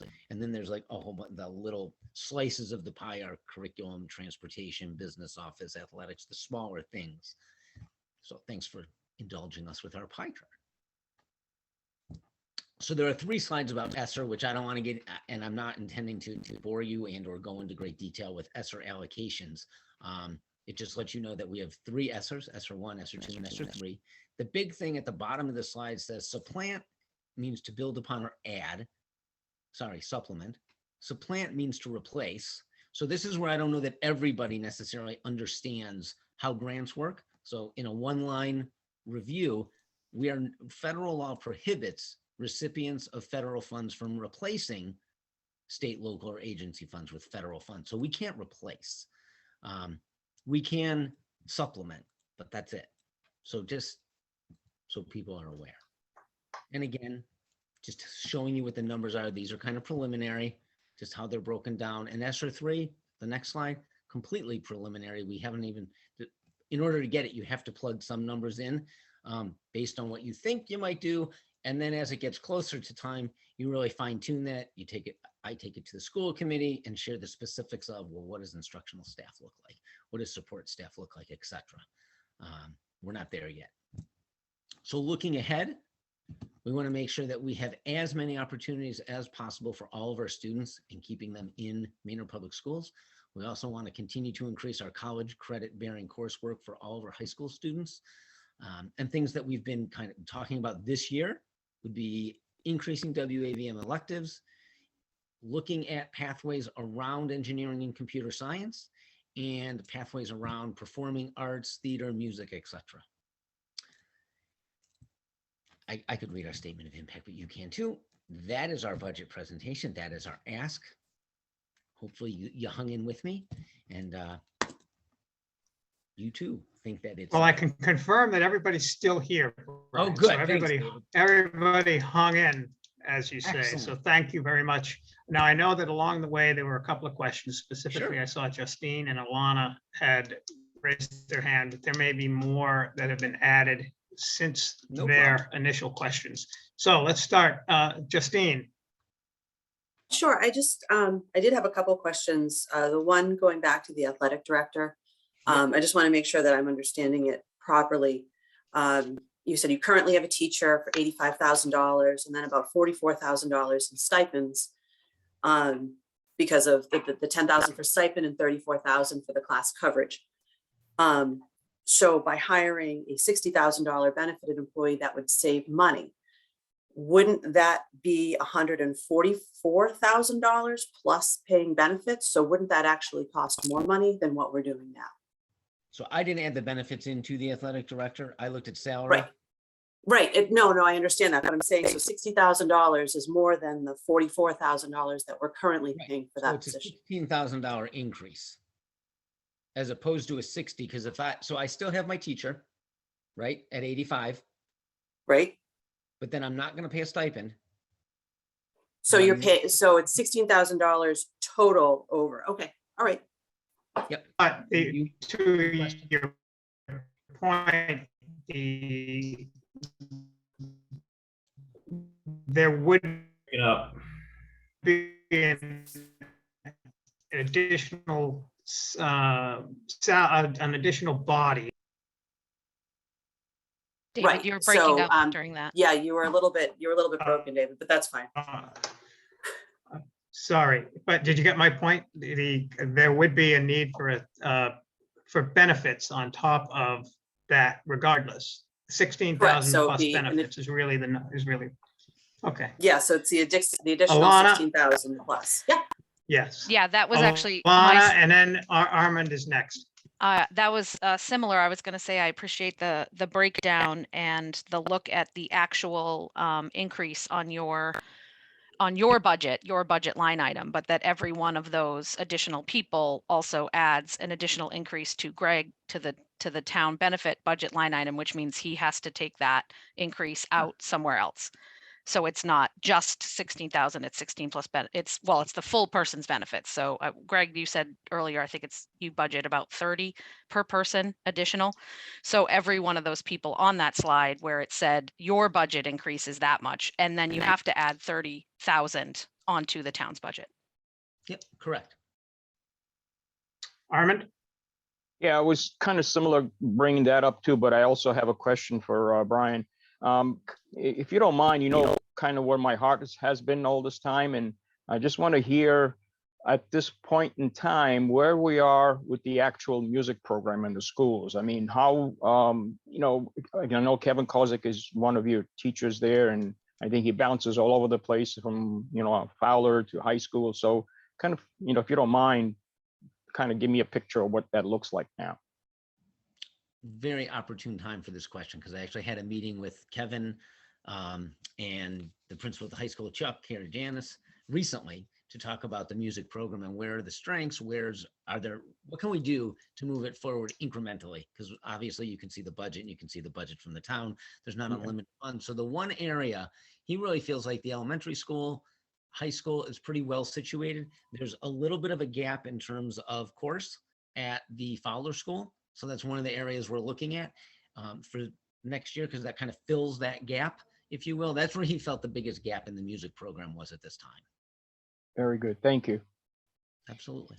And Brian, I have a question concerning to the Tiger program, and I get the whole. I think you did a good job at explaining the importance of it. My question is, how much guarantee would there be should you proceed? And I leave it up to the schools as to where you go, obviously. But should you proceed, that the students that you mentioned that currently choice out or have to, whatever the term is, they have to be sent out because of the needs. What's the guarantee that despite adding this program, that we would meet the individual needs of each of those students that we're talking about, and that we wouldn't just be creating a program that doesn't end out solving the problem that we've got. Good question. So just to clarify, I would love to say that this program will bring kids back. That's probably a long range goal, because once kids are out, it's a very difficult transition to bring them back, but we would have that on the agenda as well to bring kids back. In terms of keeping kids in, they're in 8th grade. So they're already in a Tiger program, either one or the other.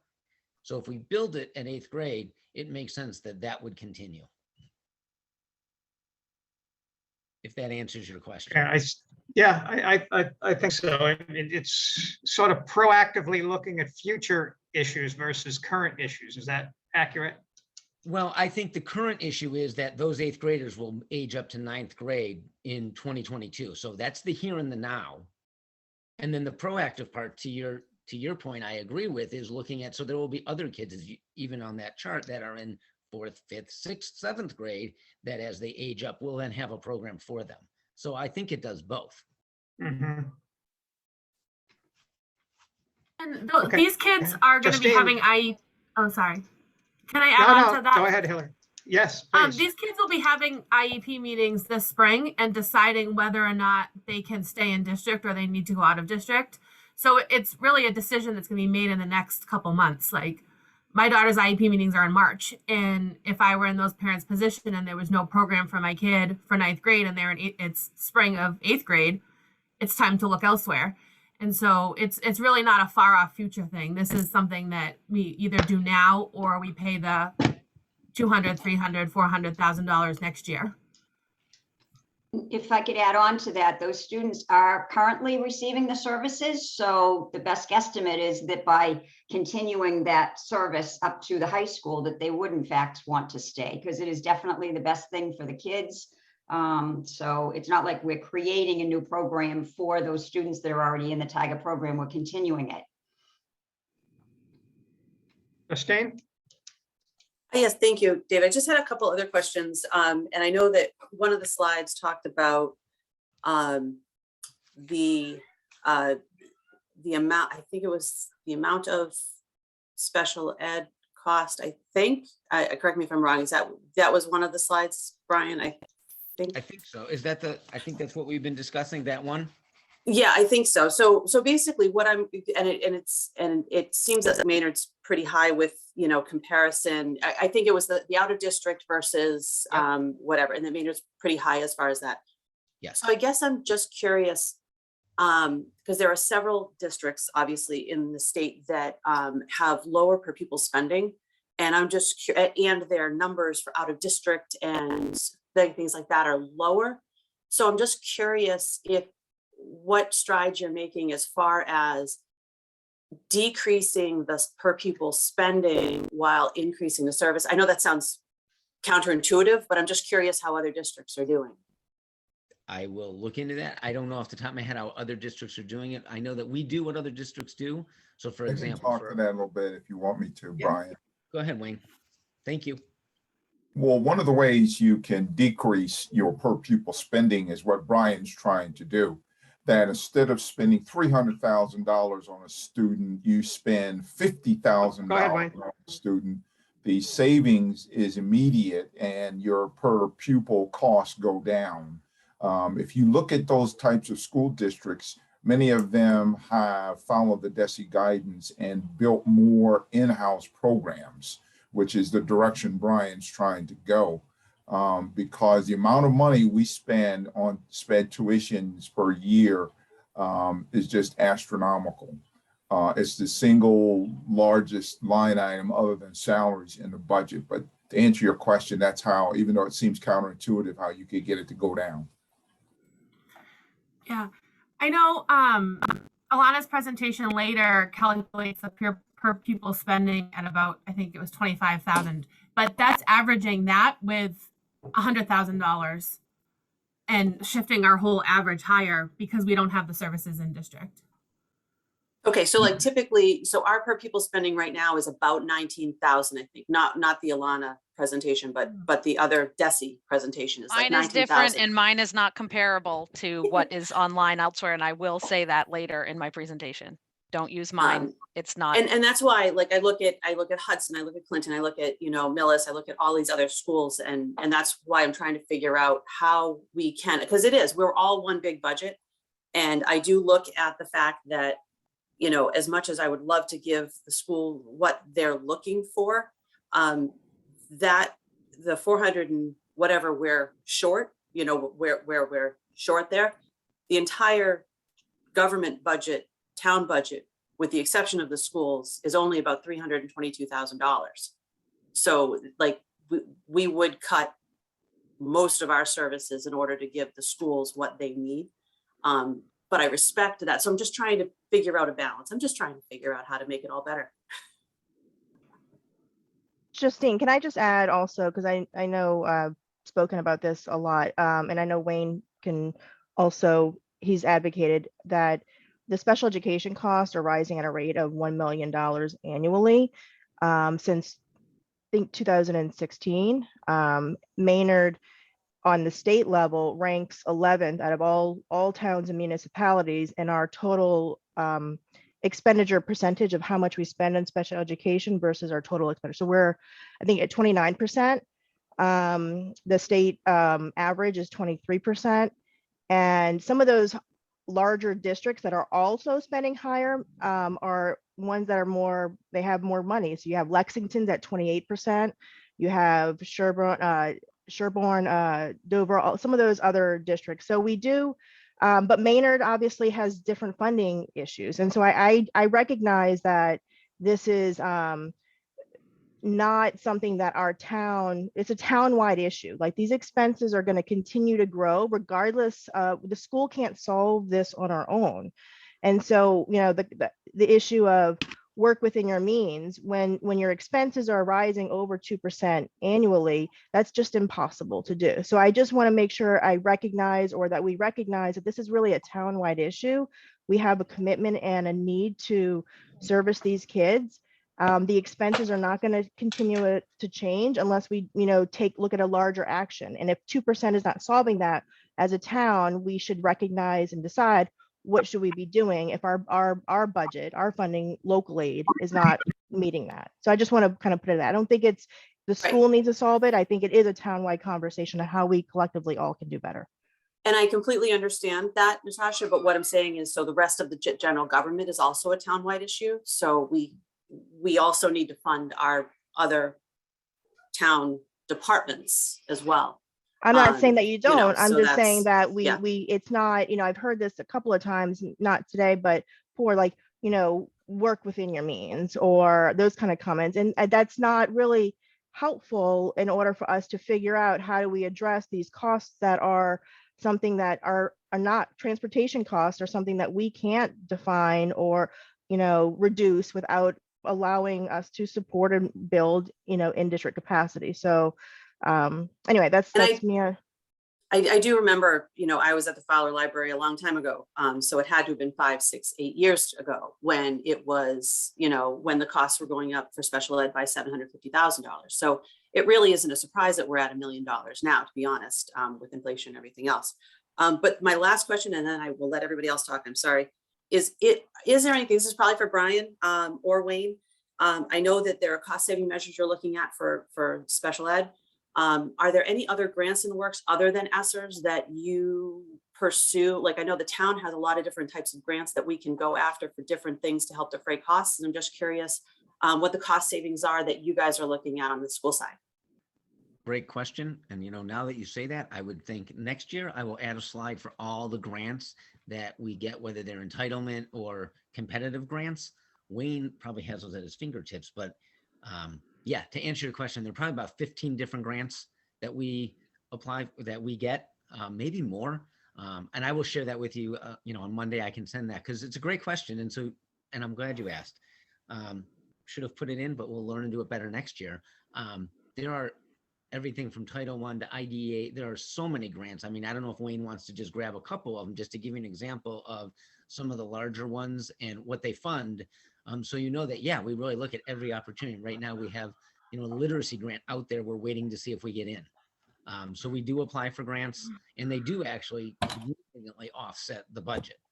Wayne, if you Yes. want, there you are, Wayne. All right. Yes, we do. Like Brian said, next year we can include that as part of our presentation.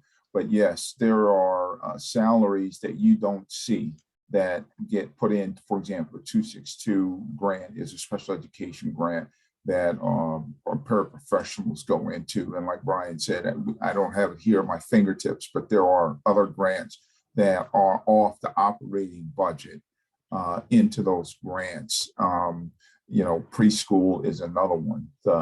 We have some preschool salaries. We charge to some of the preschool revolving account. So there are things that we do on our side to lessen the impact to our operating budget and to work within our means that you guys provide. We do that. Wayne, off the top of your head, could you give sort of an estimate of the total dollars? Just to give people an idea. For some reason, I'm thinking it was like 750,000 or something. I'm looking at past years' budgets. Is that I don't have something? it here in front of me. I don't know what the paras are, but I know the preschool program alone is over $240,000 that gets salaries and expenses that will be put into the revolving account. So it doesn't hit our operating budget, which is the money that you guys give us. I can't remember off the top of my head, Mary, the total of the paras in the 262 grant, but there are teachers and paras and different grants that get charged to those grants that, like I said, next year we can put that as a part of it, but never hit the operating budget. Because if we didn't, we would be asking for significantly more. Like I said, just the preschool alone is $240,000. Some of those numbers for FY21 are in my slide later, Mary. And these, just to clarify, Wayne, these grants are not guaranteed annually, or are they guaranteed annually? No grant is guaranteed. That's what I figured. Okay. So at any time they could go away. Now, to speak out of the other side of my mouth, they've been given us historically, if you look at our records, for like the last 5 or 10 years. But to your point, there's no guarantee. Everybody assumes because that's happened for the last 10 years that we're going to get it. But you're right, it isn't. David, could I just make a couple of comments if I could? Linda Thayer. Sorry, go for it. Thank you. First, I'd like to thank all of you for the. Please. Sorry. I'm sorry. Was Well, Mary going to make a couple points? No, or- go ahead, Linda. I You're, thought David, Mary you're a wanted little to make- behind. No, okay, Linda, go ahead. oh, okay, sorry. So thanks to all of you for all the effort and the time you've put into this. And I always find it incredibly educational and informational. Just two questions for the superintendent of Brian Haas. Can you just, for clarification, the $44,000 in stipends, is that for athletic stipends only? No, sorry, let me clarify. There, in that section of that slide, the stipend for athletic director is $10,000. But by contract, if a teacher takes on that role, we reduce their class load by 2 classes. So the Okay. $34,000 is what it costs us to pay a different person to teach those 2 classes. But the stipend is only $10,000. There's actually significantly more money involved in stipends across the board. Okay, so it's 10,000 for the athletic Director. stipends. Okay, thank you. That's helpful. And have we historically, haven't we also had someone who was not a teacher in the position? So we wouldn't be reducing a teacher's.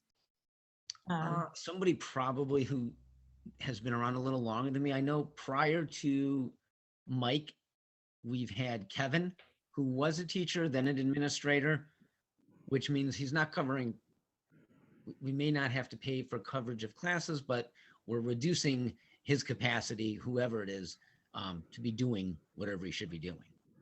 Okay, thank you. And just one quick question. For the Tiger program, if that is expanded, do the transportation costs go away completely, or is there still a transportation cost associated with that? So the transportation costs that I was referencing are per student. So if those students stay in district and continue to go to Maynard Public Schools, we wouldn't be paying transportation to a different school. Well, wouldn't they still be entitled to transportation? Absolutely, and they may be. So they may get, depending on the student and the IEP and their needs, they may get transportation from home to school, which would be significantly less than transportation from Maynard to pick your district, wherever the out of district school is. I think it would be helpful if we knew the difference there as well. Okay. At least I would appreciate knowing the difference, because it could be nominal and it could be significant. I have no idea what the costs are. So thank you. Well, we don't either, because it's variable upon where the student goes. So the transportation cost is variable. Just like the tuition cost is variable, you can only take averages in the past, because what determines where the student goes, what services they get, is the IEP.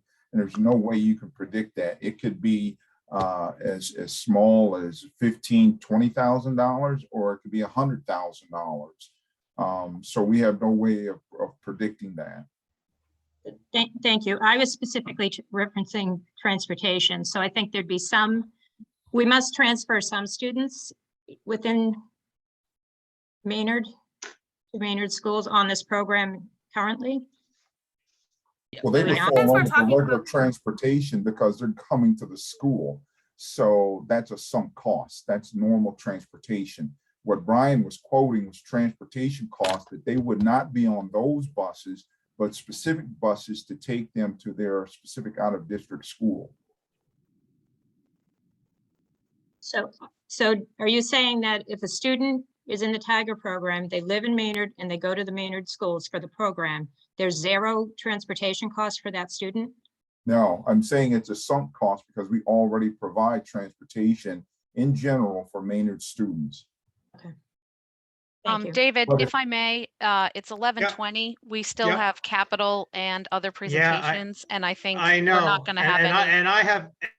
and I have a personal deadline exactly at Right. noon, because I'm going to get kicked out of this room where I am. So I know, Jeff, you had a quick question. I don't want to ignore it. So In that please. spirit, I'll hold and I'll let the FinCom go. I'll Thank you, follow Jeff. up in the budget subcommittee meeting. That's fine. Okay, Mary, do you have a comment? Just a real quick one. Anytime that we can keep our kids in district, and it's with the special ed programs, it's trying to keep kids from maybe going to the charter schools, maybe going to the vocational schools, it's going to help the entire town's budget. And just a quick segue to what Amin said about the music program. So one of our goals is to have a music, and I forget how we titled it, but a music type of pathway in the future, because we have such an incredible music program to actually create a pathway so that those students can leave with a really strong foundation to move forward. So that's it. Thank you. And David, yeah. can I add something about just, I know we're Please. talking about numbers with budget for out of district placement, but I don't want to lose sight of anytime a child and a family has to go out of district, it's a very traumatic experience. It is not, that child is removed from basically their comfort zone. And so I don't want to lose sight. We're talking about numbers, but we're also talking about the impact of the social and emotional well-being to a family and to a child. So I just want to make sure that that is not lost on these budget conversations as we think about that particular impact and where we are in COVID and, all those other elements that we're talking about too. So anyway, thank you. Thanks for the perspective. Hillary. I just wanted to say really quick before we move on that besides a lot of these asks are really ethical and moral things, like Senator Eldridge talked about. They're like our ELL students deserve to have teachers that meet their needs. Our kids deserve to learn how to read so that they can continue to learn as kids move into higher levels. Our kids deserve to stay in district. Like, they're ethical, but they're also financially responsible decisions. And I think when we talk about infrastructure, we talk about how, I think the select board said it at one of the last meetings, that when we delay things, the costs get bigger. And the longer we wait, the costs get bigger year after year, as we're not creating the programming the kids need for the, meeting the accreditation standards and stuff like that. Kids either leave to charter schools or out of district for special ed needs. And that year after year. So it's sort of the same thing where making responsible decisions now will save us money in the long term. Thank you. Any other comments on the school? Now, this is the beginning of this whole process for everybody. Where this is going to, I think this conversation has been healthy and good and respectful, most importantly. And I think that we need to, continue this discussion, which we will over the next 2 months at least. And by the time I'm confident that when state money, it gets, more clear, that we'll have some answers that we don't necessarily have today. And then it will be our responsibility to turn over to the schools, and you make the difficult decisions once we have established what we can and can't provide.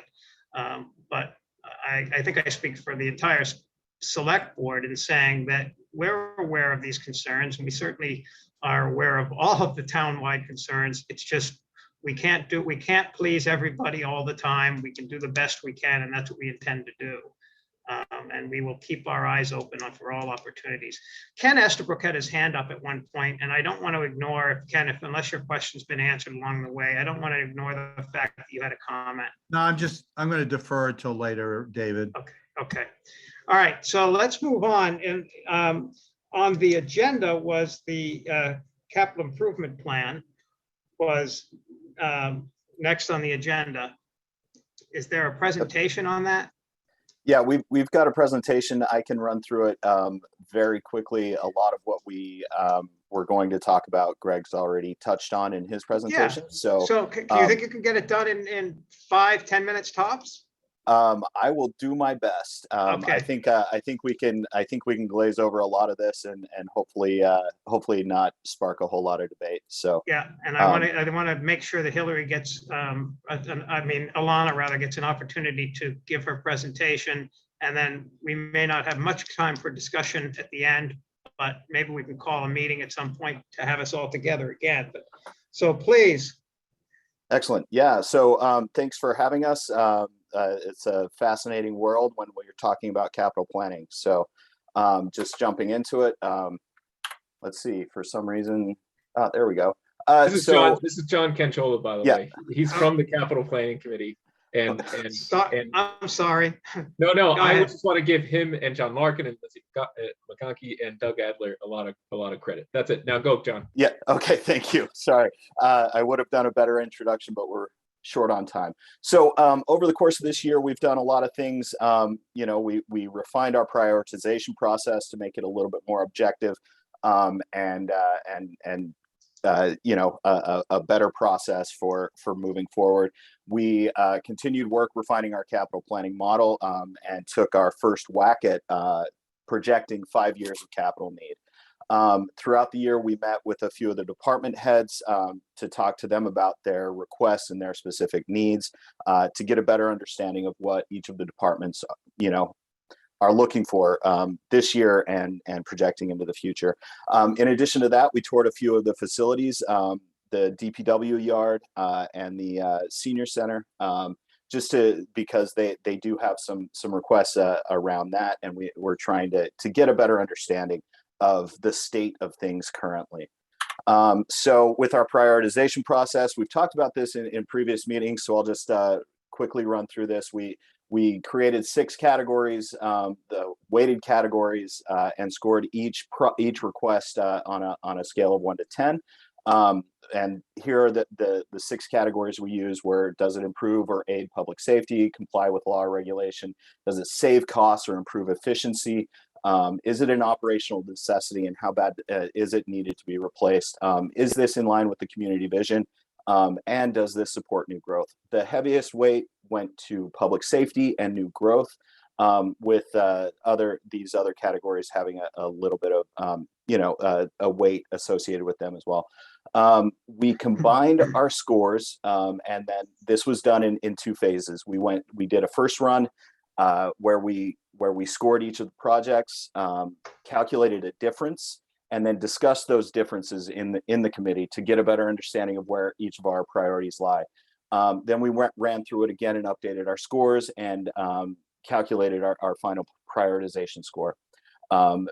With that, our highest priority projects were recommended for funding this year, and with some of our highest priorities kind of recommended for future years based on, you know, different department priorities and timelines for projects such as, you know, the sewer treatment plant upgrades, water wells, things like that. Justin's got some great timelines and future projections on those, so we kind of followed his lead. For this year, we are projecting about $6.3 million in total capital expenditures. We're recommending 22 projects for funding. We've gotten this year, it was, you know, wonderful from grants and state aid, ARPA. We were able to get $5.8 million of some of our capital needs met. And then with free cash, obviously, just over $1 million in capital needs. So here's the list of the projects.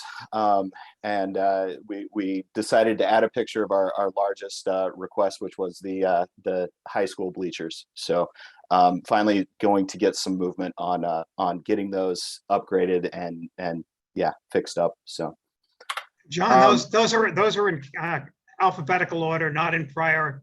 No, yes, you are priority. correct. Yeah, no, these are not, these don't reflect our priority. So, but it's just a list of the projects that we are. Otherwise, it would have been recommending for funding. remarkably, ironically, unbelievable. Yes. Yeah. Absolutely. So for this year, this is a breakdown of how we are recommending our spending based on department. You know, obviously public works, but a lot of that is coming from and we'll get into this in the next slide, just how we've the different funding sources that we're using in order to fund these projects. This is our capital spending by funding source. As Greg mentioned, we want to finance the new fire truck, the pumper from ambulance receipts, as well as continuing paying for our ambulance lease. We did get a lot of state aid and ARPA funding, so that is that's helping a lot. A lot of these projects keep getting kicked down the road because they're just so expensive.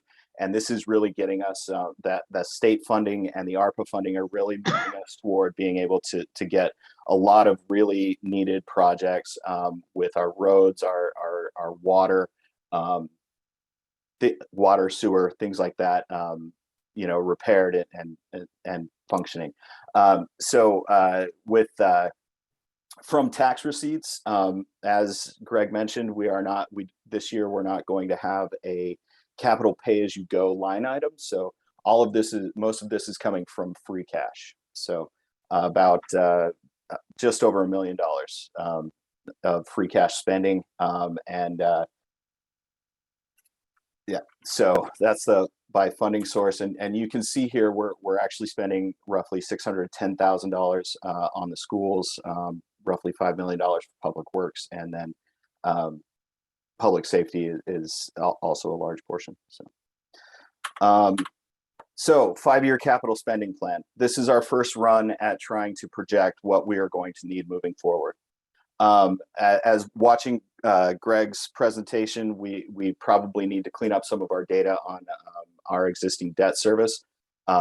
So we do have some larger numbers than Greg presented, but it may be the exclusion versus non-excluded debt. So that's something that we will continue to look at and review and make sure that our numbers are clean and good. We are projecting the Green Meadow School to start in fiscal year 25. That is not a hard and fast date, but that's kind of what we're expecting based on where we are in the process of updating the Green Meadow School. So with our projections, we wanted to keep focus on capital pay as you go as a standard budget item.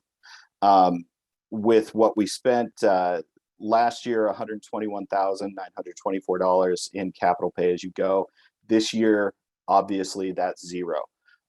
Coming up in future years, this again is strictly looking at the requests that we got this year and projecting forward how we would be able to afford to pay for all of those projects, get all of those projects off our backlog and crossed off the list.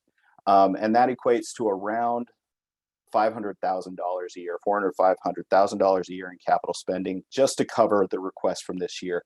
It doesn't project any additional requests, any more, new roof repairs or envelope, windows that need to be replaced, things like that in coming years. It's strictly based on the requests that we got this year, and it looks like roughly $400,000 to $500,000 in capital spending. This is a work in progress. We're continually working to make better projections and reform our models so that we can have a better understanding of what future need is going to be. This also doesn't capture water sewer projects. Justin has a great 5-year plan, and it's taken a lot of time to understand his plan and incorporate it into ours. So we kind of did skip over adding water and sewer enterprise capital needs into this. So with that being said, this is kind of what the capital pay-as-you-go need looks like based on just this year's requests. This is basically, as John Larkin put it, playing fiscal Tetris to try to fit all of the projects into a different year. It doesn't necessarily mean that that we don't think we need to do municipal bridge inspections for another 5 years. We're actually kind of coming up on that 5-year period where bridge inspections kind of need to be done within the next couple of years, but it was a way for us to kind of even out the capital need over 5 years into a nice little spreadsheet. So last year we mentioned we had a few goals to review requests with department heads, town administrators, refine our prioritization process, create the 5-year forecast, and build a capital inventory. We did do a lot of work as far as meeting with the department heads. We refined our prioritization process and spent a lot of time doing that. We started working on our 5-year plan and projecting need, but it's not a completed item. And also building that capital inventory. That's one of those things that we feel is very necessary in order to project capital need moving forward.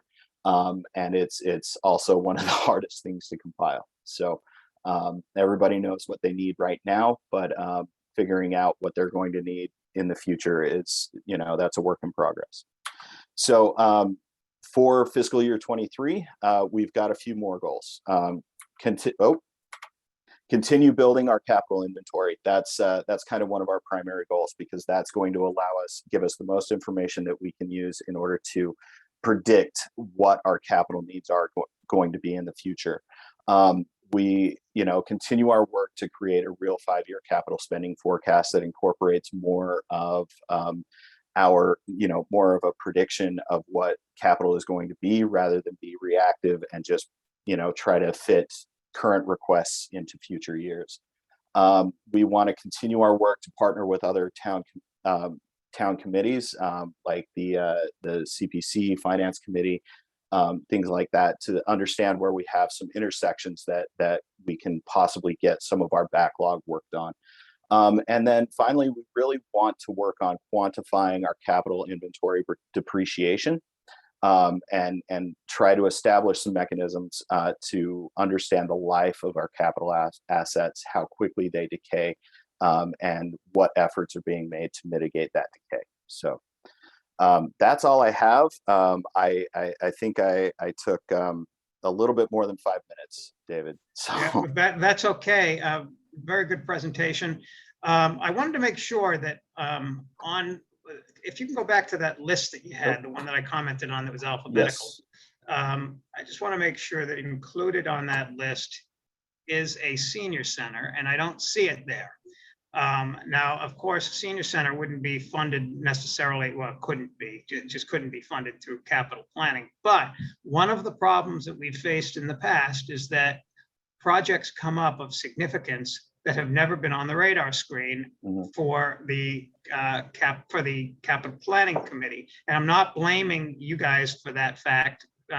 I've sat on the capital planning committee 20 years ago, and it would happen every year where a project suddenly comes up and is it on the capital plan? No, it's not. And so I want to make sure that that doesn't get missed and lost in the fact that it is not included on this list, because it's a significant issue. I don't know how we're going to answer it, Yeah. but if it's not in the discussion, and we can't just be cherry picking things out and say, oh, this is the year that we can't do X, Y, or Z that's been on the list for 5 years because we want to go over here and do something else.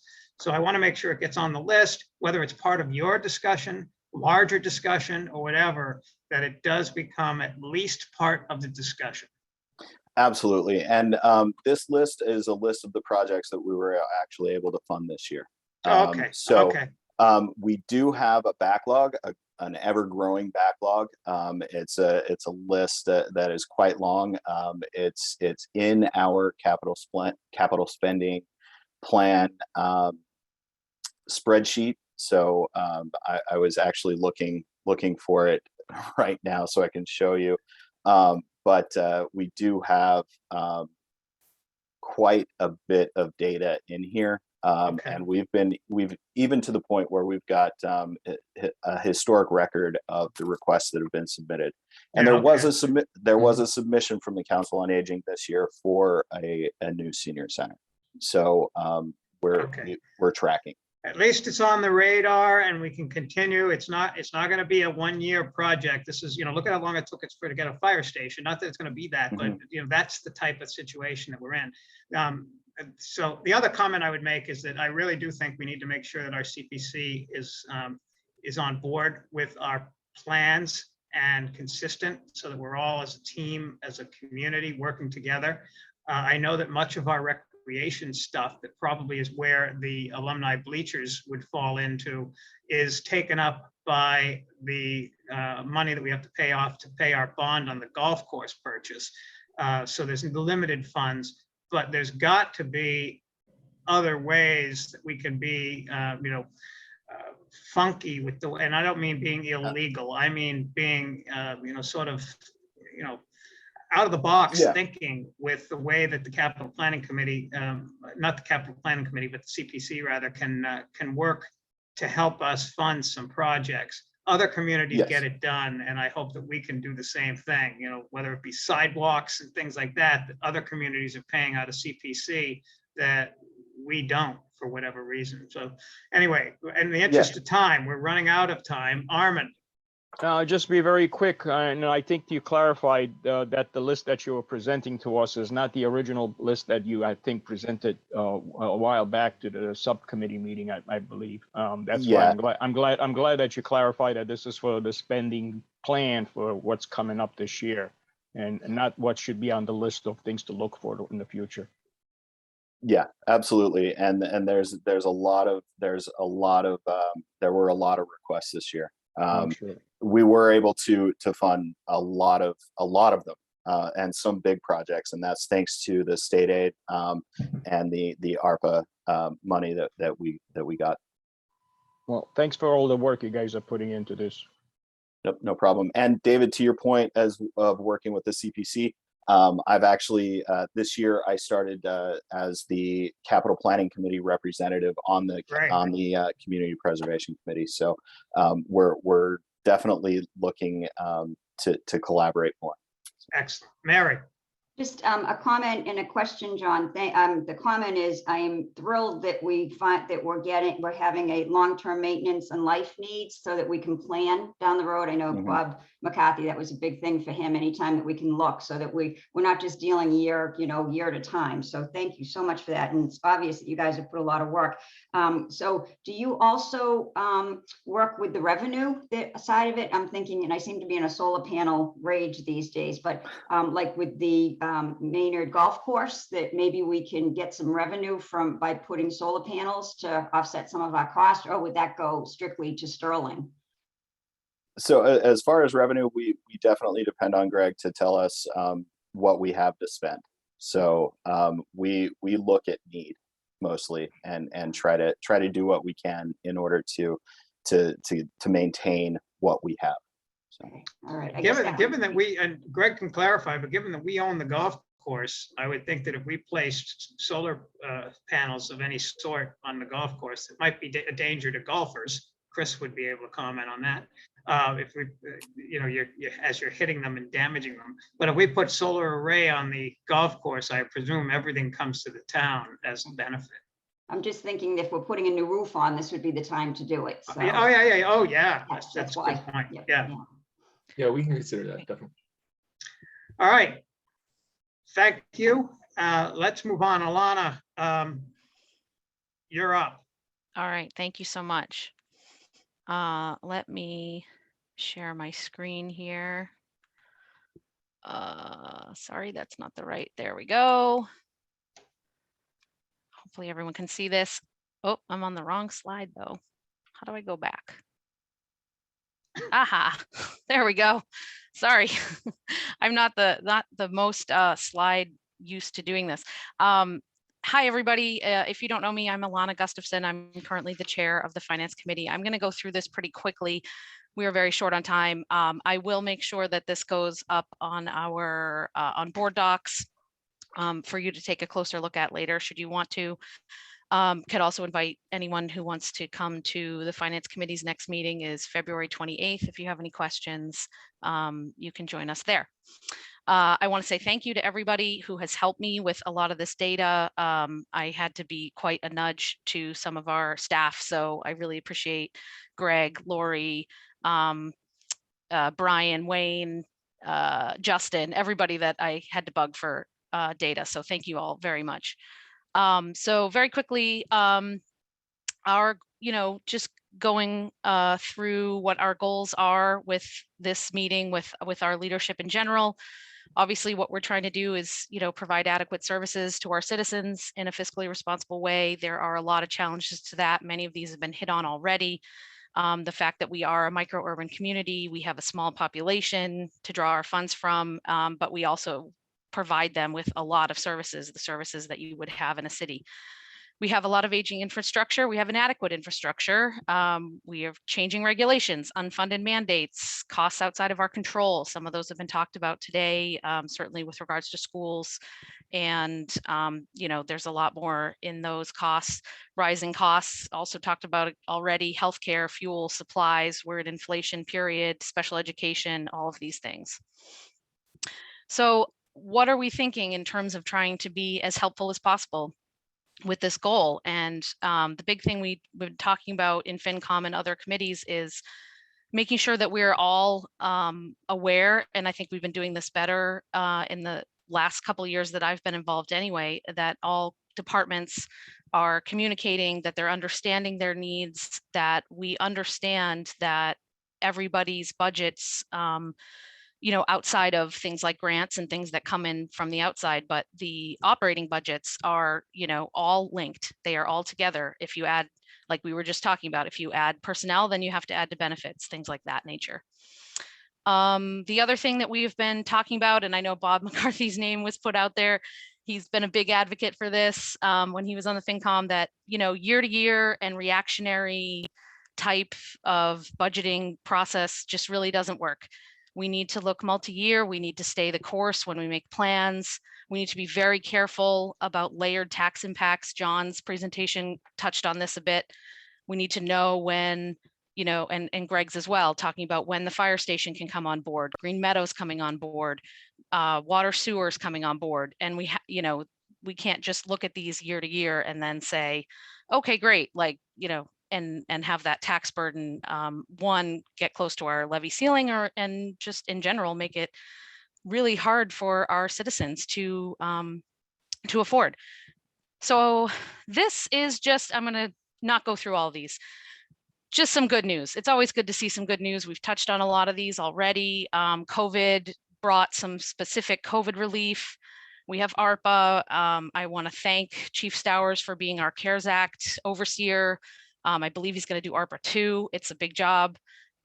We thanked Kate and Jamie, obviously, for the earmarks. Bill Nemzer, our town planner, Megan Zamuto, assistant town administrator, Justin DeMarco, our DPW director, all of this staff that has worked so hard for these. Thank you so much.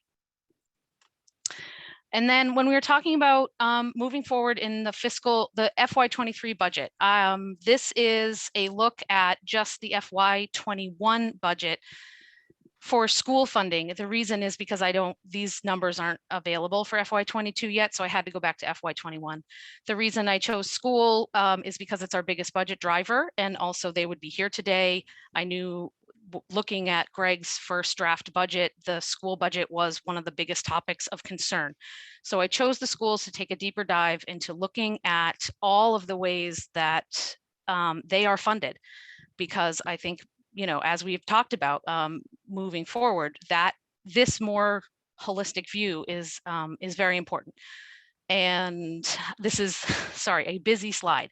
Again, I will put this up, you can look at it. But Mary, you had asked about some of the, was it Mary? Some of the totals. So if you look at DESI and federal grants plus revolving funds and special funds, those are some of the totals. Again, this is just for FY21. This is just a one-year snapshot. A lot of these things are obviously very different year to year, like free cash, like CARES, that was a one-time thing. MSBA, construction aid, as Greg said, that's leaving soon. Debt exclusions and the withdrawal from capital stabilization, those are all very specific to the year. If there's anything else on here to touch on. We also, there was another $1 million from general stabilization in FY21 for the MSBA study. I did not put in the chart because that hadn't been spent yet. So it came up earlier, this total at the bottom, total divided by the number of students in FY21 comes to 25,466 per student. This number is not a replacement for the numbers you will see on clear.gov or the DESI sites or whatever. Those numbers are calculated differently. This is a specific way that I grabbed these numbers, and the schools are not required to, like their reporting is very different. So I don't want to say in any way that that number, the 25 number, is a replacement, or that the numbers that you see, which I believe currently for FY21, I think it's like 18 something, is wrong or misleading. That is not the case. This is different. And so you can't compare this number with other districts either, because they're the only way you can find other districts' numbers is on those sites. And again, like I said, it's calculated differently. So please don't use that as a comparison. This is just a snapshot of Maynard specifically in what I was looking at in FY21 to help us be more informed on just the general, when we're talking about the town budget line item for this particular year in this snapshot, that's only 66.8% of their whole budget. And that's because there is a lot more going on. Circuit breaker is one thing we talked about for special ed. So that is why that I use this slide for a little bit more of a deep dive. And we could do this for other departments as well moving forward. So what are our options when we're talking about the budget and we're looking, and we've all said, that we don't, we're not sure we can do all the things that we want to do. Really what we have are getting more revenue or doing things like money management in terms of conservative budgeting, which we already do, cutting services, which for the most part, we don't want to go that route, and utilizing things like enterprise funds. To get more revenue, we talk about new growth, which has been touched on. In that regard, we need to be sure we stay in line with our master plan. We need to be strategic, especially with concerns to water and sewer. We need to do some upgrades in order to really be able to build out in ways that we may want to, make sure that we have the infrastructure available for those build outs so that takes time and that takes money. And new growth is not, a short-term fix. It's not going to fix FY23 shortcomings, but it is something that needs to be immediately addressed and looked at, because it is a long-term need. There's no way we are going to be able to balance our budget with a 2.5% increase plus new growth unless the new growth is very healthy. So that brings me to tax levy increases. Obviously, we get 2.5% increase every year plus new growth. That's a given. Then we have things like debt exclusions to pay for specific line items. And we've talked about, we have to be sure that those stay in line with our overall levy ceiling and that they do not piggyback in such a way that, our taxpayers are overburdened. And then the other option would be a 2.5 override, which can pay for specific items or the operating budget. Specifically for FY23, after on Monday, when FinCom had a discussion about these slides and the FY23 budget, we discussed that a majority of the FinCom members believe that the 2% increase for Maynard Public Schools was not sufficient, that they recognize that the dollar amount increase to this line item continues to grow as the overall school budget is increased. We didn't really decide on a specific recommendation at this point, mostly because we know there's still things coming down and it's really up to the schools to figure out what the best use of what we can give them is. But in general, a majority felt something closer to what they have had in the past would be a 4% increase. We also wanted to recognize that we know that Greg, our town administrator, has already increased the line item from his original budget, that he's looking for more funding to do so. And when it does become available, he has already gotten it up to about 2%. And that we understand, hopefully with the news that Jamie and Kate brought, we will be able to find more money, but that's not a guarantee. It's possible that we may end up having less with the final state budget. So we just have to keep that in mind and try to do the best we can. All right. That is my whirlwind. Thank you very much. And I had to unmute. Thank you so much. I was really impressed when you submitted that to us the other day. I was really impressed with the work that went into it, and I appreciate the work of the Finance Committee as well as yourself as chair to get this to us. There's 6 minutes before noon, so we did want to have a general conversation. I don't think 6 minutes would adequately be enough time to have the conversation we would want to have, but I would like to give people an opportunity to make comments before we wrap it up. Ken and Hillary, I see your hands are raised. So Ken, why don't you go first? You've been patient all day. No, I just have one comment. Obviously most of our time has been spent looking on the expenditure side. And I really think as a town, we need to take a look at the revenue side and how to increase that. I don't have any magic bullets on that side. The Commonwealth's model for funding state aid seems to be focused on keeping a sort of level. I think in the longer term, that tends to disadvantage micro-urban communities like Maynard, who have high expenses and yet are so small that they don't get the attention that some of the larger towns get. In the longer term, obviously development is an important part. And I think we really need to focus our attention, as boards together on where we have growth opportunities. You take a look at Powder Mill Road. Those things aren't going to happen by themselves. It takes a concerted effort over time to make sure that we have the water and sewer resources to support development and so forth. But if we don't focus on those opportunities like we did with 129 Parker Street that ended up with Market Basket and so forth, that was one project. And I think there's other projects such as Powder Mill Road that really need to be taken a look at. But I think I'm distinctly in the minority here, but I think we ought to start talking about operational overrides. Many communities use those to fund things. It's not that, I don't want to see taxes raised anymore, But usually on operation overrides, the attention seems to be on, the vote up or down on whether to fund the operation override. But there's another part of that, which is the discussion that comes from that, that precedes the vote. The discussion on priorities. What specifically would we fund? And where does that fit in the community's priorities?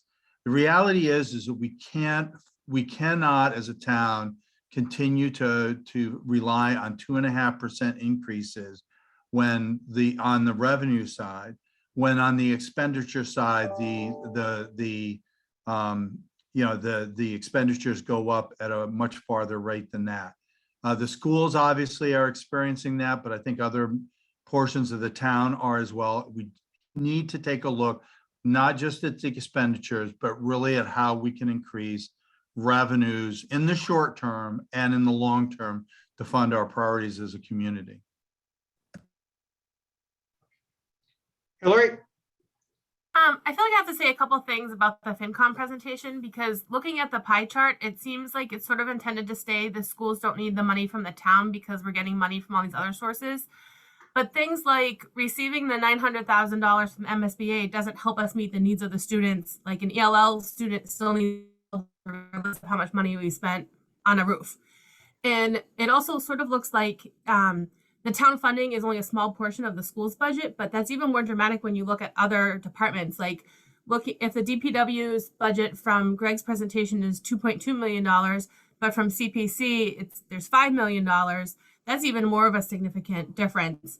And then also the aspect of that FinCom presentation that says that ARPA is intended for infrastructure, that's only one of the things that money is intended for. It's also intended to replace lost revenue. The school has over at least $120,000 in lost revenue, being unable to run the school to camp. And I think that Maynard is unique in that we just decided to give all of the money to DPW, where other towns have surveyed residents to see where their priorities lay. And none of the other towns have decided to put all the money into infrastructure. A lot of them have put them into things that impact the children and families, things like a town social worker. So I think we're not just the focus on the schools and not needing the money. The same thing could be said for any other department. And so I don't know that it's a totally fair representation, and I wanted to just comment on that. Justine? I just wanted to really quick, I understand Ken has been talking a very long time about the conversation regarding an override. I understand and I respect that. I personally, as a board member, will not put something on a town warrant to encourage a discussion. But I also wanted to say that we are currently paying through a debt exclusion for a fire station. Within the next few years, we are going to be paying on whatever we end up doing with Green Meadow. And at the beginning of this whole meeting, Kate Hogan was talking about how she was able to put more money towards food insecurity because there are so many people right now who are having a hard time affording to be able to eat. So I don't know how we can, in good conscience, try to have a fire station, a school, and an operational override when people can't afford their bills they have right now. We have a lot of work to do, guys. We have a lot of time. Well, we don't have all that much time, but we have time to have additional meetings and discussions. I would encourage us to continue to work as a team and to continue to be as positive as we can about where our community is going, because there is so much good stuff happening in Maynard that we should be proud of. And so I see that Natasha has her hand raised. So Natasha, before I wrap it up, why don't you make your comment? It's just more of a request that we reconvene as a tri-board in a relatively short manner to pick up on the conversations that have already begun. I know we normally would do that at some given point soon, but just my strong advocacy to do that relatively soon if possible. I'll reach out to Alana and to Hillary and see if we can find some time that will work for all of us to do just that. Thank you. I think these are healthy conversations. I really do, and they're difficult conversations at times. But we need to have them. And I think that goes to Ken's point that we need to have the discussion about where we're heading and what our values might be and what the situation is. Then we can begin to sort of create a plan to move forward with whatever direction we as a group decide we have to go in. So with that, I am going to be kicked out of this room. So Oh, Dave, Mary, go ahead. Just a quickie, could we get, could all of the different boards get all of the presentations that have happened today? I know we've got. the Yes, Greg. FinCom. Yeah. Greg can. I've certainly- already put them, some of them are already online. Oh, all So- right. The Sounds select good. board and the school committee have been given mine. Okay, Yeah, great. yeah. So if I. Alana, is yours updated though? I don't think we got your, looks like you tweaked it a little bit. Oh, so okay. Let me, your I'll final send it one. again. I'm gonna put Yeah. it up on board docs too, Mary. Okay. Thank you. And send me anything, we'll throw it online. Thank you. Any other comments before we wrap this up? Again, I want to thank everybody for your participation, everyone for your, your attention, and members of the public who are here. I hope you see that a lot of work goes into what we do behind the scenes, what Greg does behind the scenes with his team, what the school committee and the school administration does behind the scenes, what our volunteers on the finance committee who don't have to do this. They're not elected and don't sort of step up in that fashion. They are appointed volunteers and very much appreciated, as all of our volunteers in town are. America, as they say, runs on Duncan. Maynard runs on volunteers. So, And Duncan. Well, we got Duncan and Maynard too. well, I had The I sign had says Duncan- Maynard runs on Duncan, just so you know. I had Duncan brought to me by my wife earlier, and Nice. she's texting me, telling me I have to Uber now instead of, Uh-oh. Oh, because there's no parking on that damn Providence College campus. So what can I do? So, all right. all right. So thank you, everybody. I'm going to make a motion to the select board to adjourn, and I will accept the ayes with hands raised, and the other Second. board, Second, third, fourth. the other board should do the same. Yep, I motion that we adjourn the FinCom. I'll second it. Okay. Hillary? Motion to adjourn, call vote, Natasha. Oh, she's muted. Elizabeth? You need a second, Hillary. Second, and yes, Okay. Okay. Yes. Okay, Natasha? yes. Elizabeth, you said yes, right? I did. Yep. Okay, Mary? Yes. Mauro? Yes. Okay, and I'm And you're yes. yes. Okay, great. Thank you, everybody. Thank you Great all. job, Wow. all presenters. Thank you, everybody. We'll talk soon. Enjoy the weekend. And Alana and Hillary, I'll be in touch. Okay, Okay, thanks, thank you. David. Thank you.